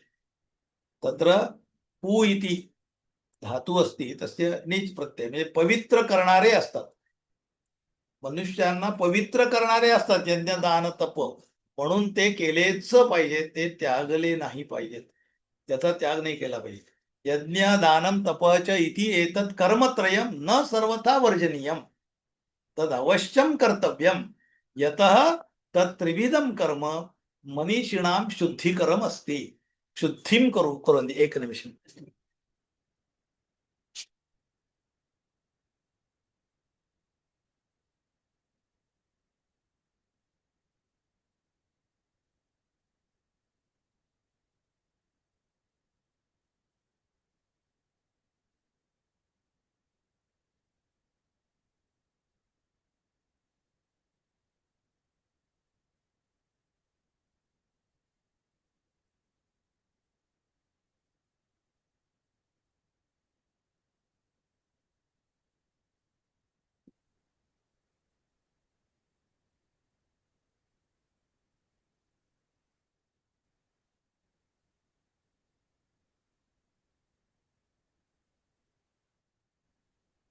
क्षम्यताम् अग्रे गच्छामः।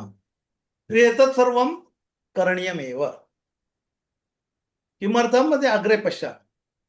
एतान्यपि तु कर्माणि संगं त्यक्त्वा फलानि च कर्तव्यानिति मे पार्थ निश्चितं मतमुत्तमम्। तर मम उत्तमं निश्चितं मतं किम् इति भगवान् वदति। एतानि अपि तु कर्माणि संगम फलानि च त्यक्त्वा कर्तव्यानि इति मम निश्चितम् उत्तमं मतम् अस्ति इति भगवान् वदति। तर्हि एतानि कर्माणि करणीयानि एव यज्ञदान तप किमर्थं ते शुद्धं कुर्वन्ति मनुष्याणां जीवनं शुद्धं कुर्वन्ति तदर्थं तत् करणीयमेव। तर्हि एतानि कर्माणि अहमेव करोमि इति बुद्धिं विना तत्र अहं करोमि अहंकारं त्यक्त्वा फलाशां त्यक्त्वा तत्र संगम त्यक्त्वा संग इत्युक्ते आसक्ति अरे मी केलं अहंकारः तत् त्यक्त्वा अहं किमपि न करोमि सः कारयति अहं निमित्तमात्रमस्ति इति भावनया फलाशां त्यक्त्वा एतानि सर्वाणि करणीयानि तेन अस्माकं जीवनं शुद्धं भवति, पवित्रं भवति। तर्हि यज्ञदानतपकर्म यथा तत्र द्वितीये अध्याये उक्तमस्ति, यामिमां पुष्पितां वाचं, तर्हि तत्र किम् उक्तमस्ति, एतत् सर्वं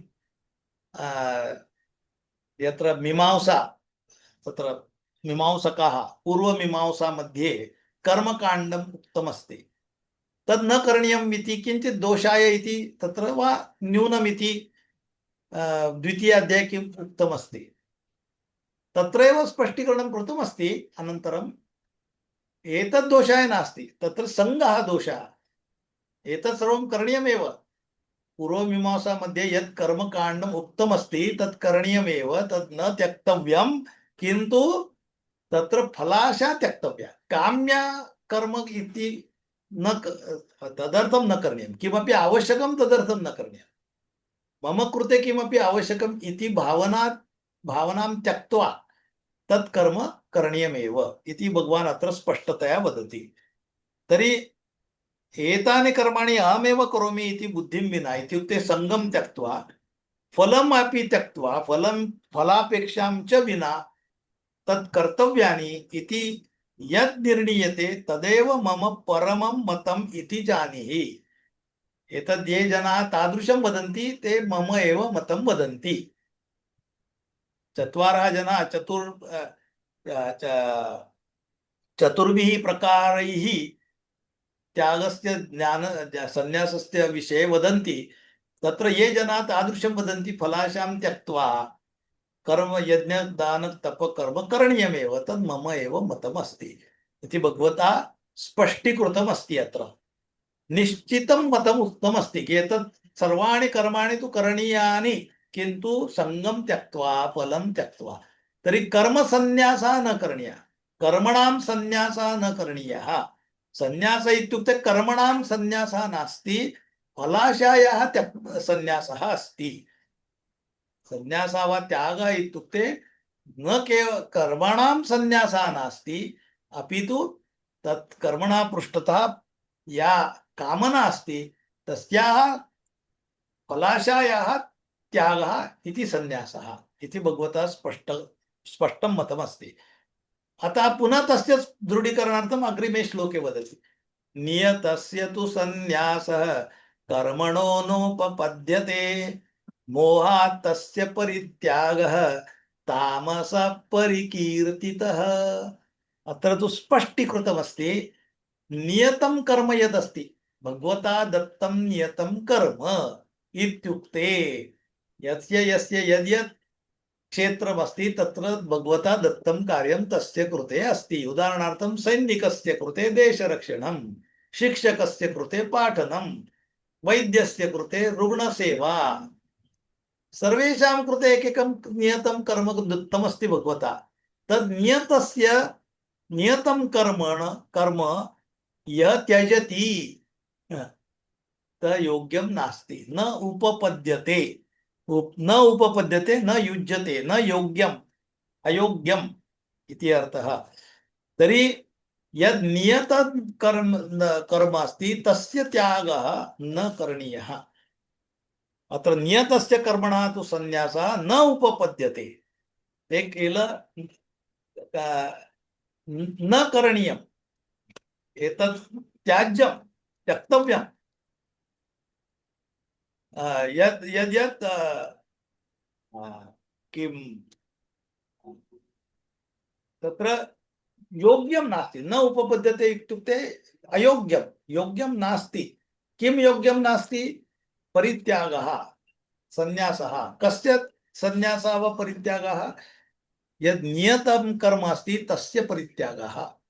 नियतं कर्म करणीयमेव। सैनिकः यदि वदति अहं न करोमि एतत् कार्यं न योग्यम्, अयोग्यं, तेन तत् कर्म तेन केवलं तत्र फलाशा त्यक्तव्या। फलाशा इत्युक्ते अत्र अहं स्थास्यामि, तेन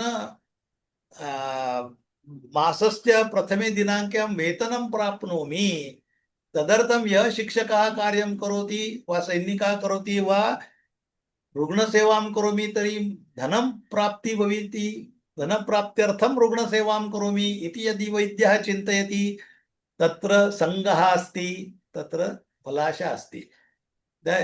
तर नियतं कर्म अस्ति तत् करणीयं, तत्र पलाशां त्यक्त्वा, किन्तु तत् कर्म एव न त्यजनीयं। हा, तर्हि नियतस्य कर्मणः सन्न्यासः न योग्यः, अयोग्यः, न उपपद्यते।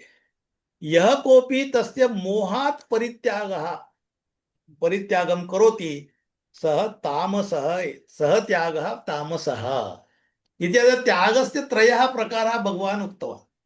तर्हि त्यागः इत्युक्ते, सन्न्यासः इत्युक्ते कर्मणः त्यागः, किन्तु सः त्यागः कीदृशः तस्य उपरि अस्ति। सन्यास आणि तस्य तत्त्वं भगवान् वदन् अस्ति। सन्यास तथा त्याग विषये तस्य तत्त्वं विषये भगवान् यदा वदन् अस्ति, तर्हि भगवान् एतत् स्पष्टीकरोति कि अरे तत्र कीदृशः त्यागः इति महत्त्वपूर्णः अस्ति, तस्य विषये वयं चिन्तनं कुर्मः। तर्हि यदि तामसः त्यागः अस्ति तर्हि सः अयोग्यः, न योग्यः। सः मम यद्यदहं वदन् अस्मि एतावत् सप्तदशसु अध्यायेषु मया यद्यद् उक्तमस्ति तत्र एतद् अभिप्रेतं नास्ति। तत्र त्यागः वा सन्न्यासः किम् अभिप्रेतमस्ति तस्य विषये। तत्र सन्न्यासः इति एषः तामसः सन्न्यासः नास्ति। तामसः त्यागः मम कृते अभिप्रेतः नास्ति। तामसः त्यागः इत्युक्ते किं? नियतकर्मस्य कर्मणः यः त्यागं करोति सः त्यागः तामसः, मम कृते सः त्यागः अभिप्रेतः नास्ति त्यागः इति विषयस्य। अनन्तरं केचन जनाः किमर्थं त्यागं कुर्वन्ति? केचन जनाः मधुमेही रुग्णः अस्ति, सः किं करोति? सः शर्करायाः त्यागं करोति, किन्तु सः त्यागः कीदृशः अस्ति इति अग्रे पश्यति। दुःखमित्येव यत् कर्म कायक्लेशभयात् त्यजेत् सकृत्वा राजसं त्यागं नैव त्यागफलं लभेत्। अत्र स्पष्टीकृतमस्ति कि दुःखं कायक्लेशभयात्,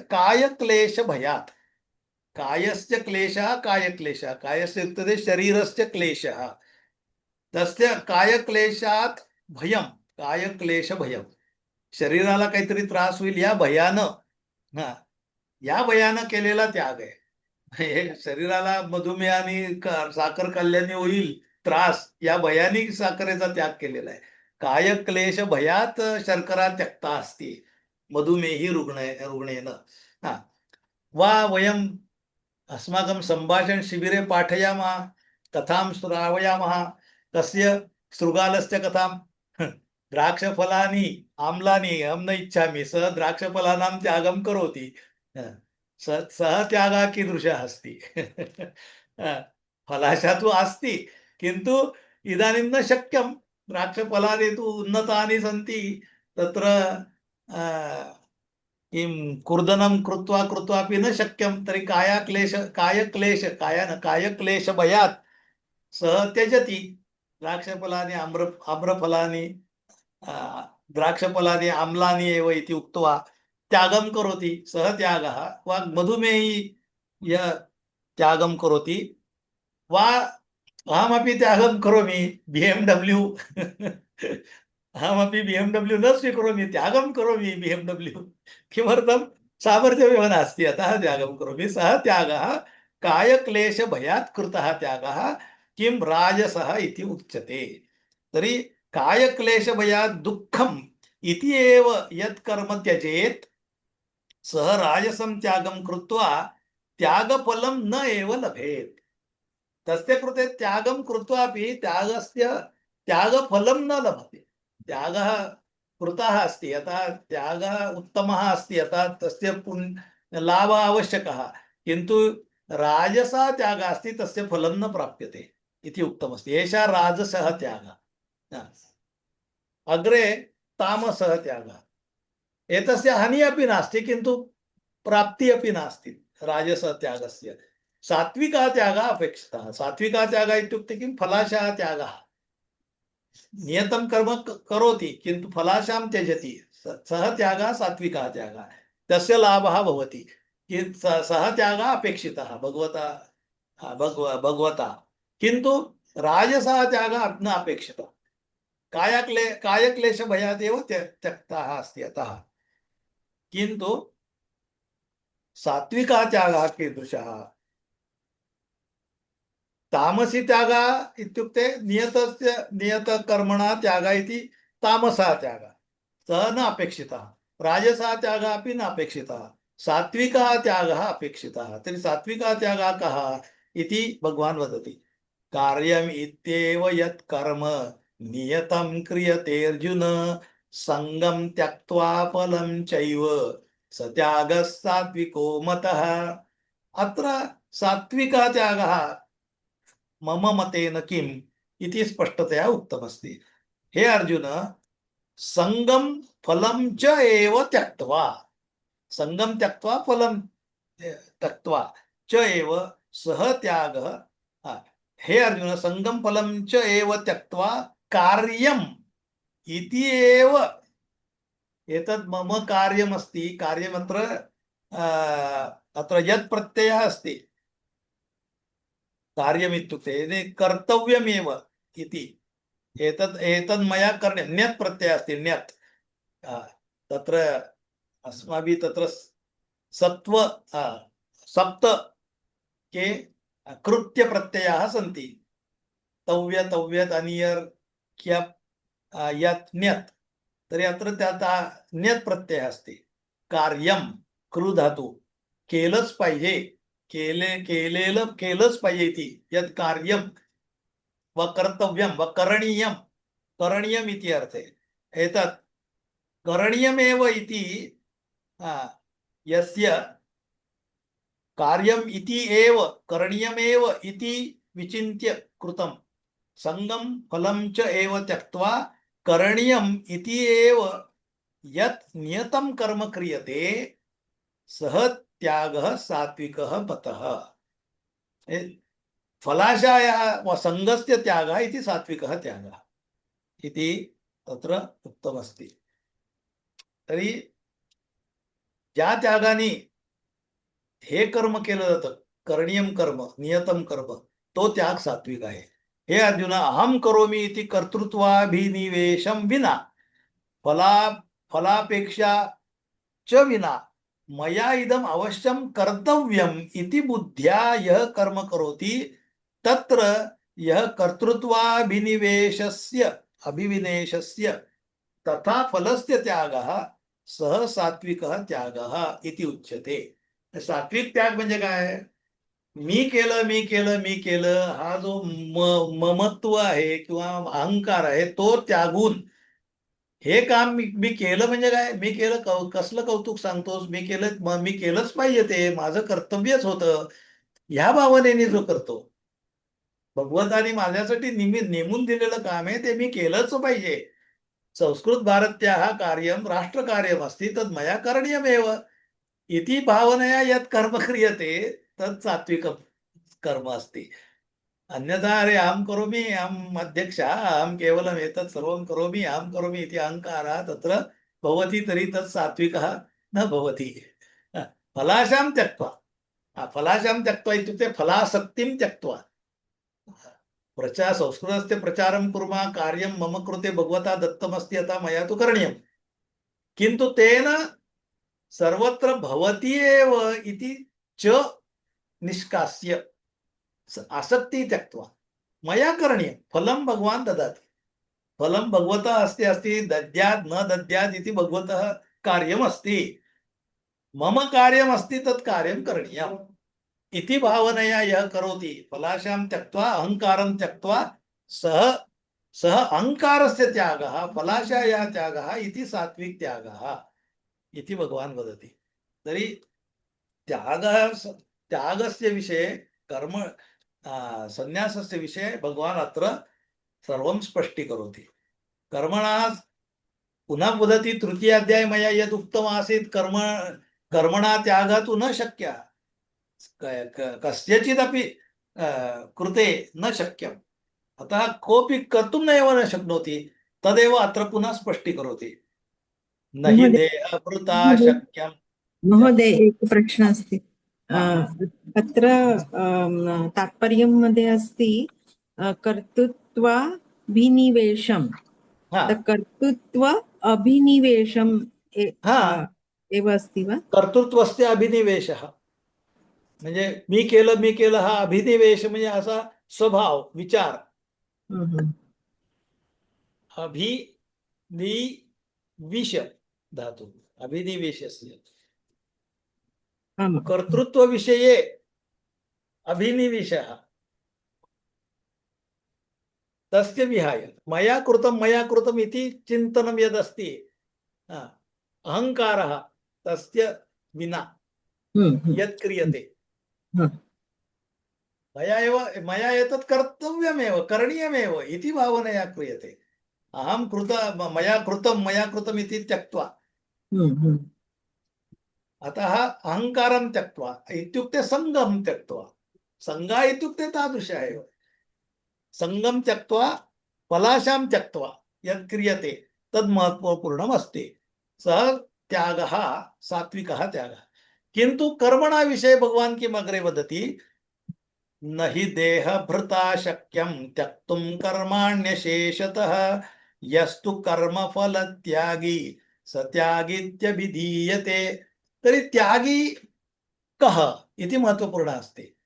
तत्र प्रथमं तु वदति देहभृता इत्युक्ते येन देहधारणं कृतमस्ति देहभृता देहभृत्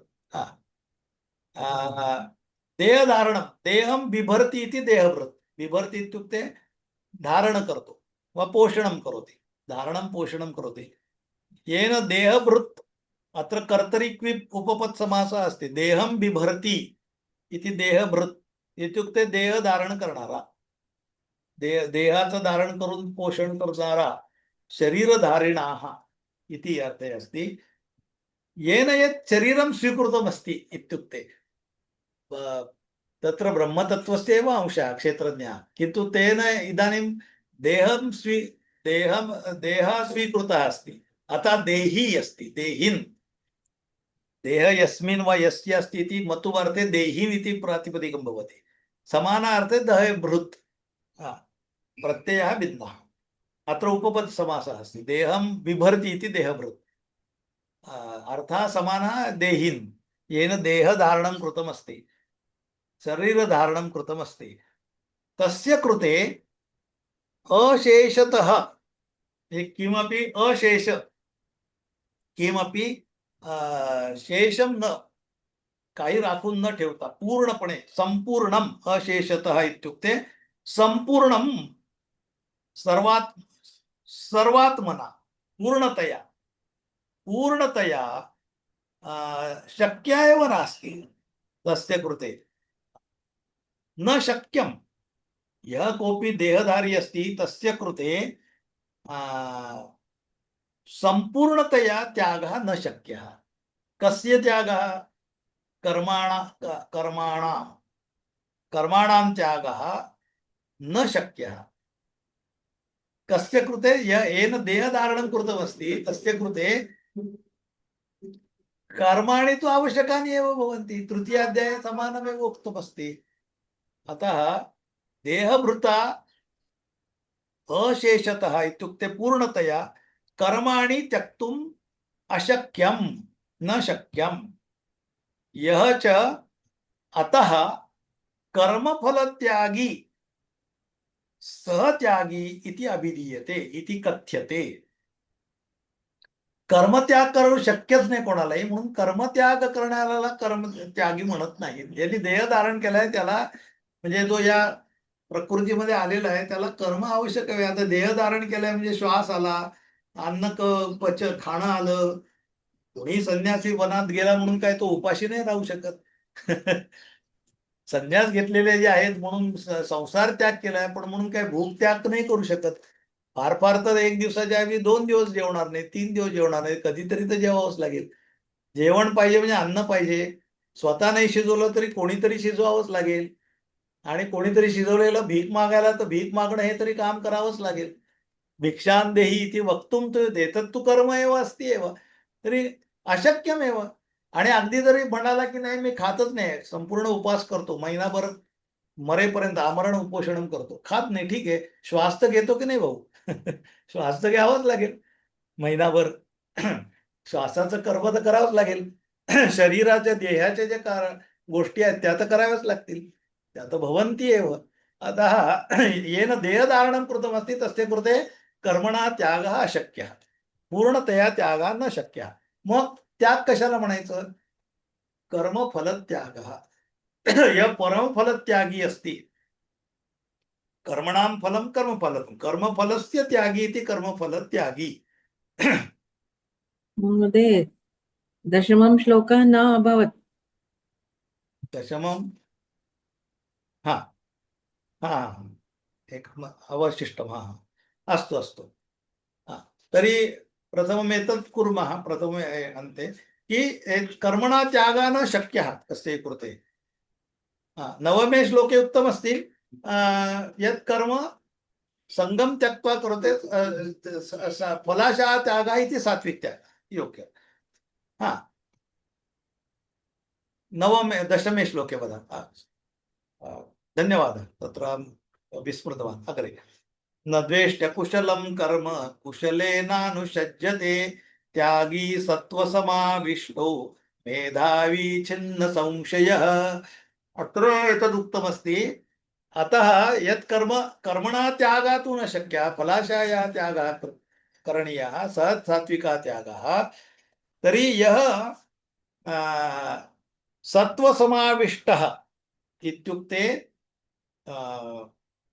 सत्त्वेन समाविष्टः सत्त्वेन समाविष्टः इत्युक्ते यते उत्तमः विचारः यस्य तर्हि शुद्ध अंतःकरणयुक्तः यः अस्ति शुद्ध अंतःकरणयुक्तः सत्त्वसमाविष्टः सत्त्वं यत्र समाविष्टः अस्ति तादृशः इत्युक्ते शुद्ध गुणेन युक्तः यः अस्ति छिन्न संशयः यस्य छिन्नः संशयः यस्य सः इति छिन्न संशयः संशयः नष्टः यस्य अपगत संदेहः तादृशः ज्याला काही शंका नाही असा मेधावी बुद्धिमान मेधावी पुरुषः मेधावी नीति विनी इति मतुबर्थे शब्द अस्ति मेधा यस्य वा यस्मिन् अस्ति इति अर्थे मेधा इत्युक्ते बुद्धि तादृशः यः अस्ति मेधावी बुद्धिमान स बुद्धिमान पुरुषः पुनः त्यागी त्यागयुक्तः पुरुषः सः किं करोति मम कृते नियतं कर्म यदस्ति तस्य भगवता दत्तं यत् कर्म अस्ति सः अन्यत्र न पश्यति सः केवलं पश्यति मम कृते यदस्ति तत् अकुशलं कर्म अस्ति तर्हि अशोभनं कर्म अस्ति तर्हि सः न द्वेष्टि तस्य द्वेषं न करोति वा यत् शोभनं कर्म अस्ति तस्य विषये प्रीतिं न करोति। एतस्य अर्थः कः कि सः फलाशां त्यक्त्वा कार्यं करोति सः केवलम् एतत् कर्म मया करणीयम् इति एव चिन्तयति एतत् कर्म भगवता दत्तं मम कृते नियतं कर्म अस्ति तत् कर्म मया करणीयमेव कर्तव्यमेव तद् योग्यमस्ति वा शोभनमस्ति वा इति मया न चिंतनीयम् तस्य उत्तममस्ति नाहीतर आता लोक काय काय म्हणतील अरे त्यांचं काम किती छान आहे दुसऱ्याचं काम नेहमीच छान वाटतं आपल्याला प्रत्येकाला दुसऱ्याचा दुरून डोंगर साजरे असं जे म्हणतात ते प्रत्येकाला दुसऱ्याचा हे चांगलं वाटतंच अरे त्यांची काय मजा आहे राव त्यांना सुट्ट्या आहेत त्यांना हे आहे त्यांना काम नाही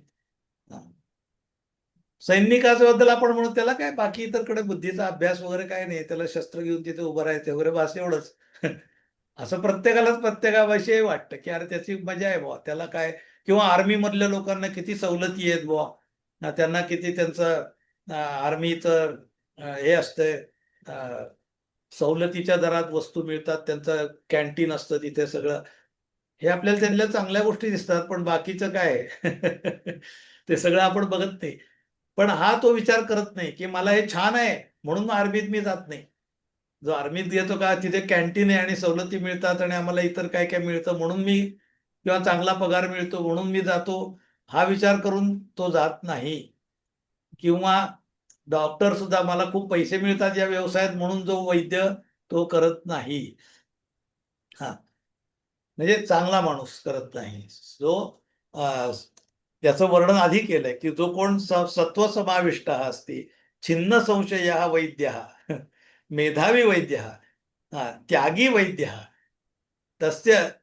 आता माझ्यासाठी हे काय काम आलंय, किती घाणीत का हात घालावे लागतात, कुठे कुठे कुठे घाणीमध्ये काम करावं लागतं, इथे तो विचार करत नाही, त्याचा द्वेष करत नाही. किंवा खूप चांगलं पैसे मिळतात त्याचाही आनंद करत नाही. हे तरी अकुशलम कर्म न द्वेष्टी तस्य द्वेषम न करोति. हा तथा यद कुशलम कर्म अस्ति तस्य अपि तत्र प्रीती न भवति. म्हणजे निर्द्वंद्वः त्याला सुख दुःख समे कृत्वा सहकार्यम करोति. हा तरी एतत् सर्वं तस्य विषय अस्ति. तरी कर्म तो फलाशां त्यक्त्वा नियतं कर्म करोति. तरी तस्य त्यागः सात्विकः. कर्मत्यागः कस्यापि कृते न शक्यः इति 11 श्लोके वयं दृष्टवन्तः. अग्रे गच्छामः 12 अध्याये 12 श्लोके. इदानीं कर्मविषये भगवान् वदति एतत् कर्म तु त्यक्तव्यं न शक्यं. कर्मणः त्यागः न शक्यः, कस्यापि कृते न शक्यः. अतः यः सात्विकः त्यागी अस्ति सः किं चिन्तयति, एतत् कर्म मम कृते दत्तमस्ति, मया कर्तव्यं.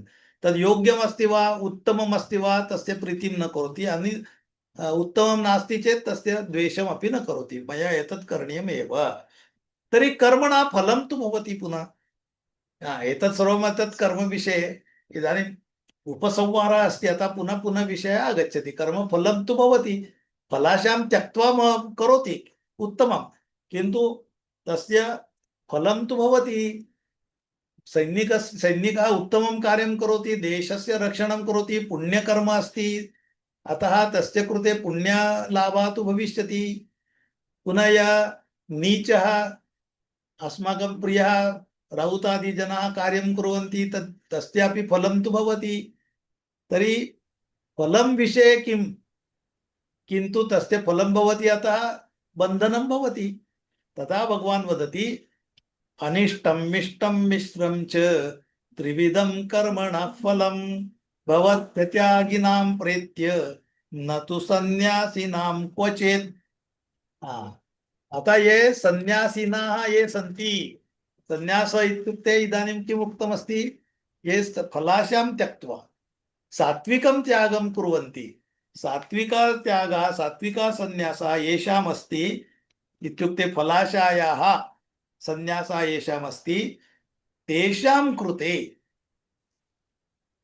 कस्यापि कर्मणः किं किं भवति, अनिष्टम् अयोग्यं कर्म अस्ति, फलमस्ति, उत्तमं फलमस्ति, इष्टं यत् इच्छितं फलमस्ति, वा यत् अनिष्टं न इच्छितमस्ति तत् फलं, वा मिश्रं फलमस्ति, किञ्चित् इष्टं किञ्चित् अनिष्टम्. एतत् फलं भवति कर्मणा, किन्तु कस्य कृते भवति, अत्यागिनां भवति. अत्यागिनां कृते भवति. अत्यागिनाम् इत्युक्ते येन फलाशायाः त्यागः न कृतः तस्य कृते फलं भवति. एतत् अनिष्टं वा इष्टं वा किमपि यत् फलमस्ति, येन फलाशा न त्यक्ता, येन सात्विकः त्यागः न कृतः, सः अत्यागी अस्ति, तस्य कृते एतत् फलं भवति. किन्तु येन सात्विकः त्यागः कृतः अस्ति तस्य कृते एतत् फलं न भवति, कर्मणा बन्धनं न भवति इति अत्र उक्तमस्ति. तर्हि हे महाबाहो सर्वकर्मणां, हे महाबाहो, हे क्षम्यतां, कर्मणः इष्टम् अनिष्टं च मिश्रम् इति त्रिविधं फलम् अत्यागिनां प्रेत्य. प्रेत्य इत्युक्ते मृत्युनन्तरं त्यागानन्तरं एतत् फलं कस्य भवति, अत्यागिनां भवति, निश्चयेन भवति. किन्तु सन्न्यासिनां कर्मफलम क्वचित न, कदापि न। यदि यः सन्यासी अस्ति तस्य कृते फलं न भवति, बन्धनं न भवति। फलम् इत्युक्ते बन्धनं न भवति। तेन सात्विकः त्यागः कृतः अस्ति। सन्यासी इत्युक्ते इदानीं सन्यासस्य आदौ भगवता तत्र परिभाषा कृता अस्ति। अतः प्रथमम् अर्जुनस्य प्रश्नः सन्यासः त्यागः कृते। सन्यासः इत्युक्ते सात्विकः त्यागः इत्युक्ते केवलं कर्मणा दोषः भवति, शरीरस्य कायाक्लेशभयात् त्यागः कृतः, सः त्यागः न सात्विकः। यः सात्विकः त्यागः अस्ति सः एव सन्यासः इति स्पष्टीकृतमस्ति। आणि यः सात्विकं त्यागं करोति सः सन्यासी, तस्य कृते तस्य फलं न भवति, कर्मफलं न भवति। एतत् सर्वम् उपसंहारः अस्ति। अतः अर्जुनस्य कृते यद्यद् उक्तमस्ति आदौ तदेव अत्र पुनः समरी कृता अस्ति। पुनः पुनः अतः एतत् आगच्छति कि भवान् यद्यपि हत्यां करोति तर्हि किमर्थं हत्यां करोति? भगवता धर्म्यं कर्म, धर्म्यं युद्धं, धर्म्यं युद्धमिति कस्य कर्म अस्ति? नियतं कर्म, क्षत्रियस्य नियतं कर्म अस्ति, धर्मस्य रक्षणम्। अतः एतत् धर्मस्य रक्षणम् इति भवतः नियतं कर्म अस्ति। तत् कर्म फलाशां त्यक्त्वा, इत्युक्ते तस्य फलं किं भविष्यति? मम कृते राज्यप्राप्तिः इति अस्ति वा, पाण्डवानां कृते इति न, धर्मस्य रक्षणम् इति एव भगवता कृते दत्तमस्ति। एतत् कार्यं भगवता दत्तमस्ति, तद् नियतं कर्म फलाशां त्यक्त्वा। तर्हि फलाशायाः भवतः त्यागः सात्विकः त्यागः भविष्यति। सात्विकः त्यागः यदा भवति, सात्विकः सन्यासः भवति, तस्य कृते मृत्युनन्तरं तत्कर्मणः फलं न भवति। तत्कर्मणः अनिष्टमपि न भवति, इष्टमपि न भवति, वा मिश्रमपि न भवति। किमपि फलं सन्यासिनां कृते न भवति। केवलं यैः त्यागः न कृतः, सात्विकः त्यागः, तेषां कृते अवश्यं तस्य फलं भवति। फलम् इत्युक्ते बन्धनं भवति। अग्रे इदानीं तत् कर्मणः विषये भगवान् वदति। कर्म कथम् अस्ति? तत्र कर्मणः सिद्ध्यर्थं तत्र केवलम् एकमेव नास्ति, तत्र पञ्चकारणानि सन्ति इति। एषः मम प्रियः श्लोकः, नित्यमहं वदन् अस्मि एतत् श्लोकं। पञ्चैतानि महाबाहो कारणानि निबोध मे, साङ्ख्ये कृतान्ते प्रोक्तानि सिद्धये सर्वकर्मणाम्। सर्वेषां कर्माणां, हे महाबाहो, प्रथमम् अत्र पुनः एकवारं भगवान् वदति, हे महाबाहो, साङ्ख्ये कृतान्ते सर्वकर्मणां सिद्धये प्रोक्तानि एतानि पंचकारणानि मे निबोध।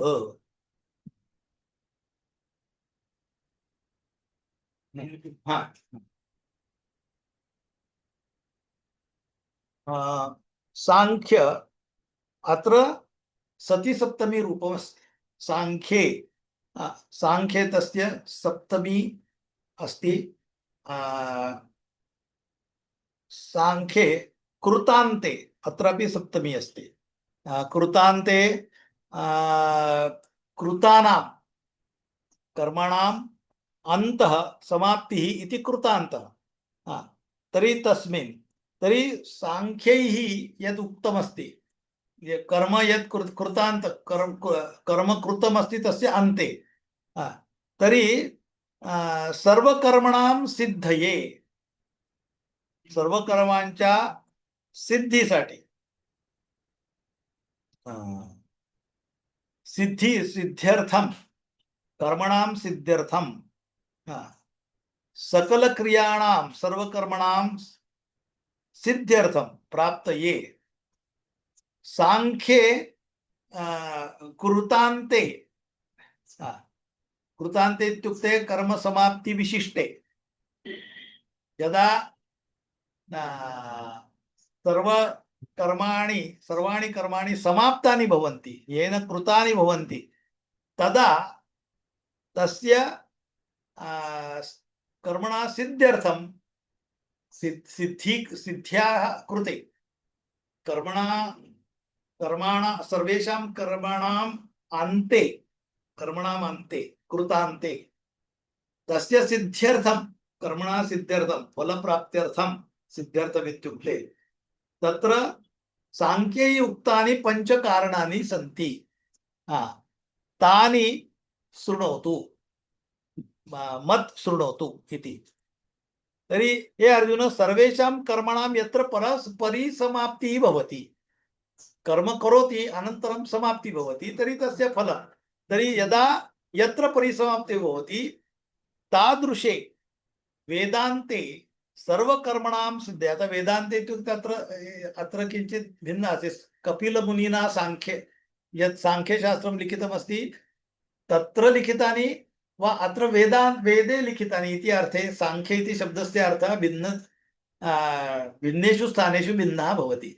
अत्र भगवता अपेक्षितमस्ति वेदे यत् उक्तमस्ति केवलं साङ्ख्ये इत्युक्ते साङ्ख्यैः इत्युक्ते साङ्ख्यशब्दस्य अर्थः बहुत्र बहवः अस्ति। अत्र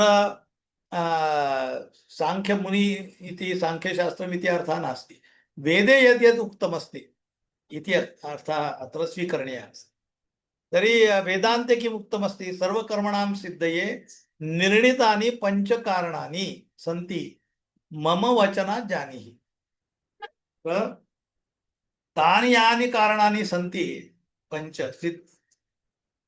यद्यत् कर्म समाप्ति भवति यदा कर्म समाप्ति भवति तदा किं भवति तस्य फलं भवति। तत् फलं किं सिद्धि भवति यत् कर्मणः वा असिद्धि भवति कर्मफल सिद्धं न भवति वा असिद्धं न भवति तर्हि उत्तमरीत्या तत् कर्मणः फलं कर्म किमर्थं क्रियते तस्य फलं भवति वा न सिद्धि भवति वा न इति विषये पञ्चकारणानि उक्तानि सन्ति तानि कारणानि मत् जानीहि इति भगवान् वदति। सर्वेषां कर्मणां यत्र परिसमाप्तिः भवति तादृशे वेदान्ते अत्र वेदान्ते उक्तमस्ति इति अर्थे अस्ति। साङ्ख्ये इति सप्तमी विभक्ति सती सप्तमी नास्ति क्षम्यताम् अहम् उक्तवान् अत्र सती सप्तमी नास्ति अत्र वेदान्ते इति उक्तमस्ति इत्युक्ते साङ्ख्ये वा वेदान्ते इति अत्र वेद इति अर्थेन स्वीकृतमस्ति। वेदान्ते किम् उक्तमस्ति वेदैः किम् उक्तमस्ति वेदे यद् उक्तमस्ति अन्ते सर्वकर्मणाम् अन्ते तस्य सिद्ध्यर्थं पञ्च कारणानि उक्तानि सन्ति। कानि कानि इति पश्यामः। अधिष्ठानं तथा कर्ता करणं च पृथक्विधं विविधाश्च पृथक् चेष्टा दैवं चैवात्र पञ्चमम्। अत्र अधिष्ठानं तथा कर्ता पृथक्विधं करणं च विविधाः च पृथक् चेष्टाः अत्र च एव पञ्चमं दैवम्। अत्र प्रथमं किं किम् आवश्यकमस्ति किमपि कार्यमस्ति तर्हि तस्य अधिष्ठानम् उत्तमं भवेत् अनन्तरं कर्ता अपि उत्तमः भवेत् करणम् इत्युक्ते साधनं तु उत्तमं भवेत् विविधाः पृथक् चेष्टाः अधिष्ठानं कर्ता पृथग्विधं करणं पृथग्विधं करणं पृथग्विधम् इति तस्य विशेषणमस्ति पृथग्विधा यस्य तत् पृथग्विधं करणम् इति प्रथमम् अधिष्ठान कर्ता आणि करणं वेगवेगळ्या प्रकारची साधनं भिन्न प्रकार नाना प्रकारकं करणम् इति वेगवेगळ्या प्रकारची जी शस्त्र लागतात त्याचा अर्थ साधनं करणं पृथग्विधं आणि विविधा पृथक् चेष्टाः भिन्न प्रकाराः व्यापारः नाना व्यापारः अत्र तेषु च एव पञ्चमं दैवम् अस्ति। पञ्चकारणानि सन्ति तेषु चत्वारि कारणानि आदौ उक्तानि सन्ति अनन्तरं तेषु एकम् अस्ति दैवं तत् पञ्चमम् अस्ति।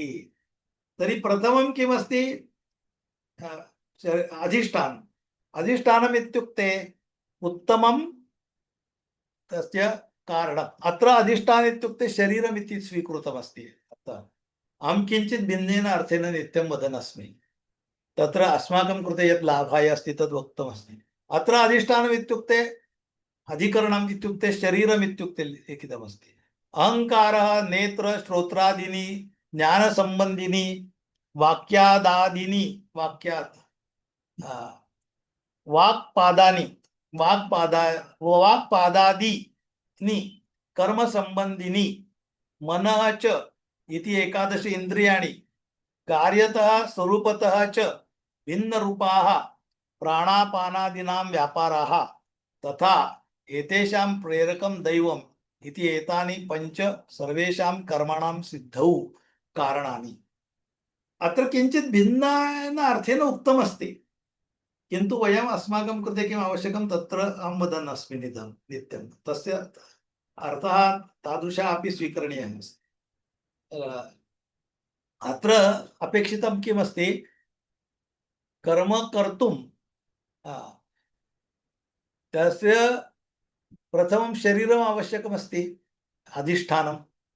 कस्यापि कर्मणः अधिकरणं किमस्ति, अधिष्ठानं किमस्ति, तर्हि तत्र शरीरम् इति अधिष्ठानम् इति अत्र अपेक्षितः अर्थः अस्ति।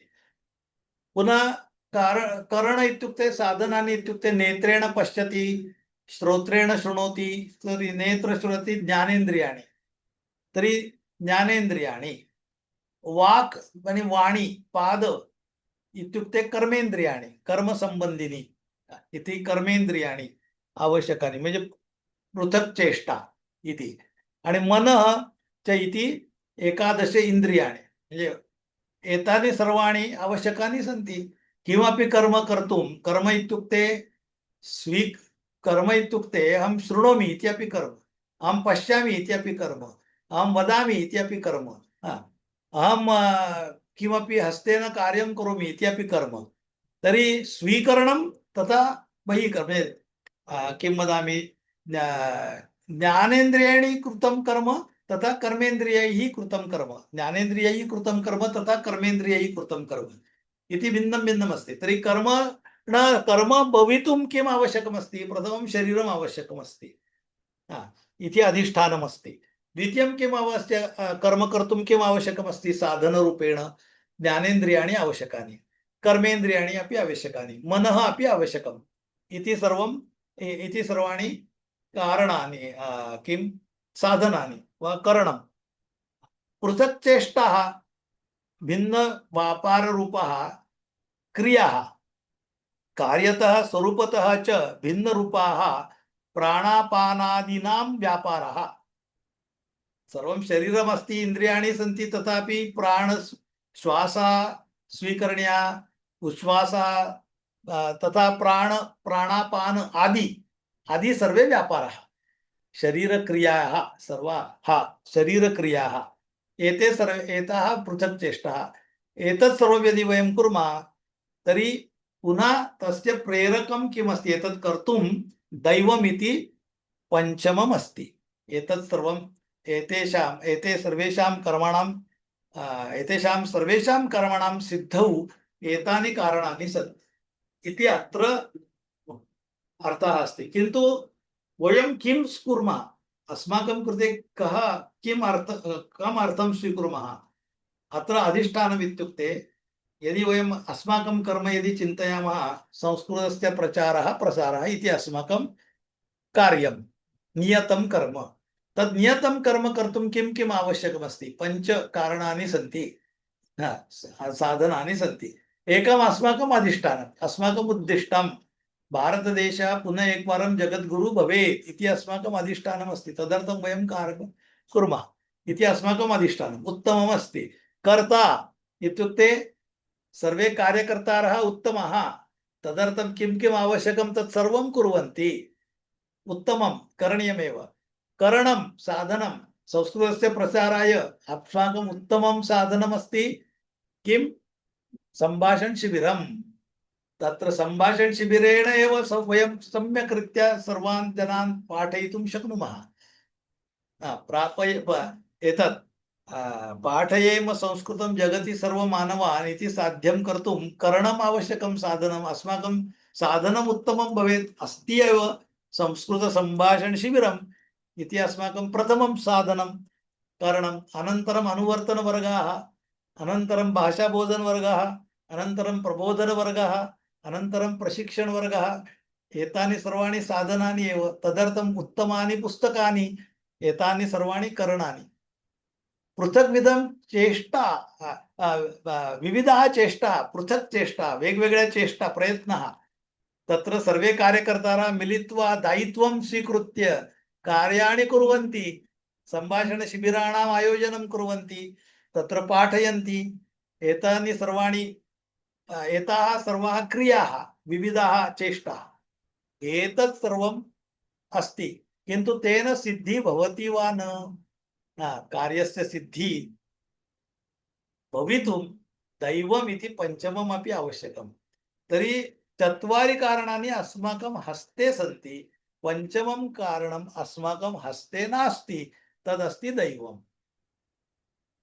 सगळं अनुकूल आहे, आपण आपल्या हातात हे जेवढं सगळं केलं पाहिजे।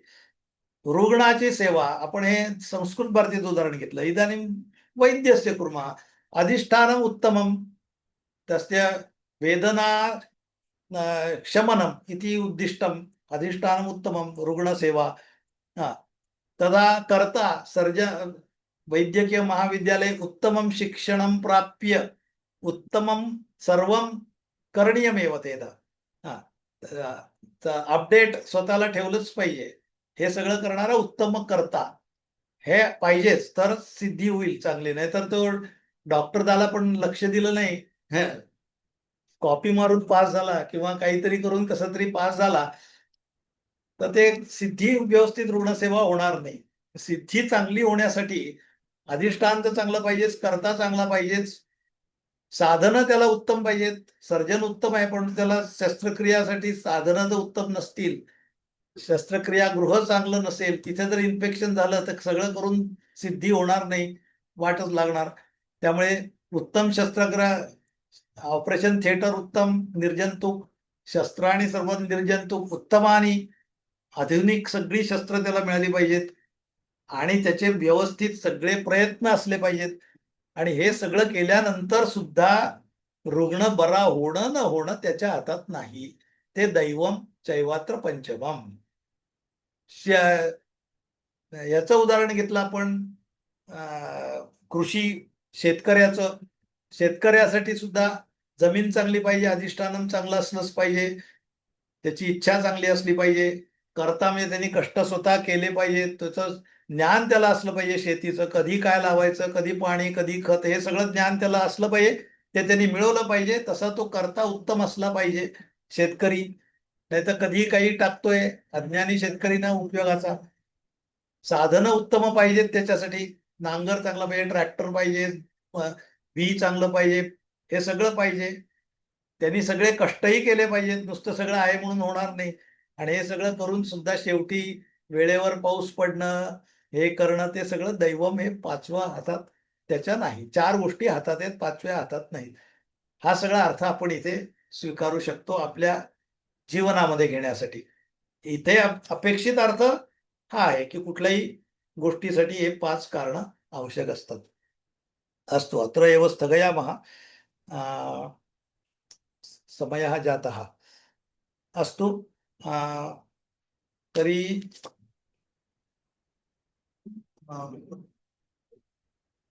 सर्वे भवन्तु सुखिनः, सर्वे सन्तु निरामयाः, सर्वे भद्राणि पश्यन्तु, मा कश्चित् दुःखभाग् भवेत्। ओम शान्ति शान्ति शान्तिः। अस्तु, अग्रे सोमवासरे मिलामः, क्षम्यतां गुरुवासरे मिलामः। इतः परं मम स्थानपरिवर्तनं जातमस्ति। इदानीं पुणे मध्ये नास्मि, अहं बाबळेश्वर मध्ये अस्मि। अत्र सोमवासरे कदाचित् मम प्रवासः भवति, अतः वयम् अत्र मंगलवासरे एव नित्यं मिलामः, सोमवासरे न मिलामः। पुनः कदा भवति कदा न भवति इति तत्र सम्भ्रमः न भवेत्। अतः सोमवासरस्य स्थाने मंगलवासरे मिलामः इतः परं, तथा गुरुवासरे मिलामः, मंगलवासरे तथा गुरुवासरे मिलामः। अस्तु, धन्यवादः। धन्यवाद महोदय। धन्यवाद।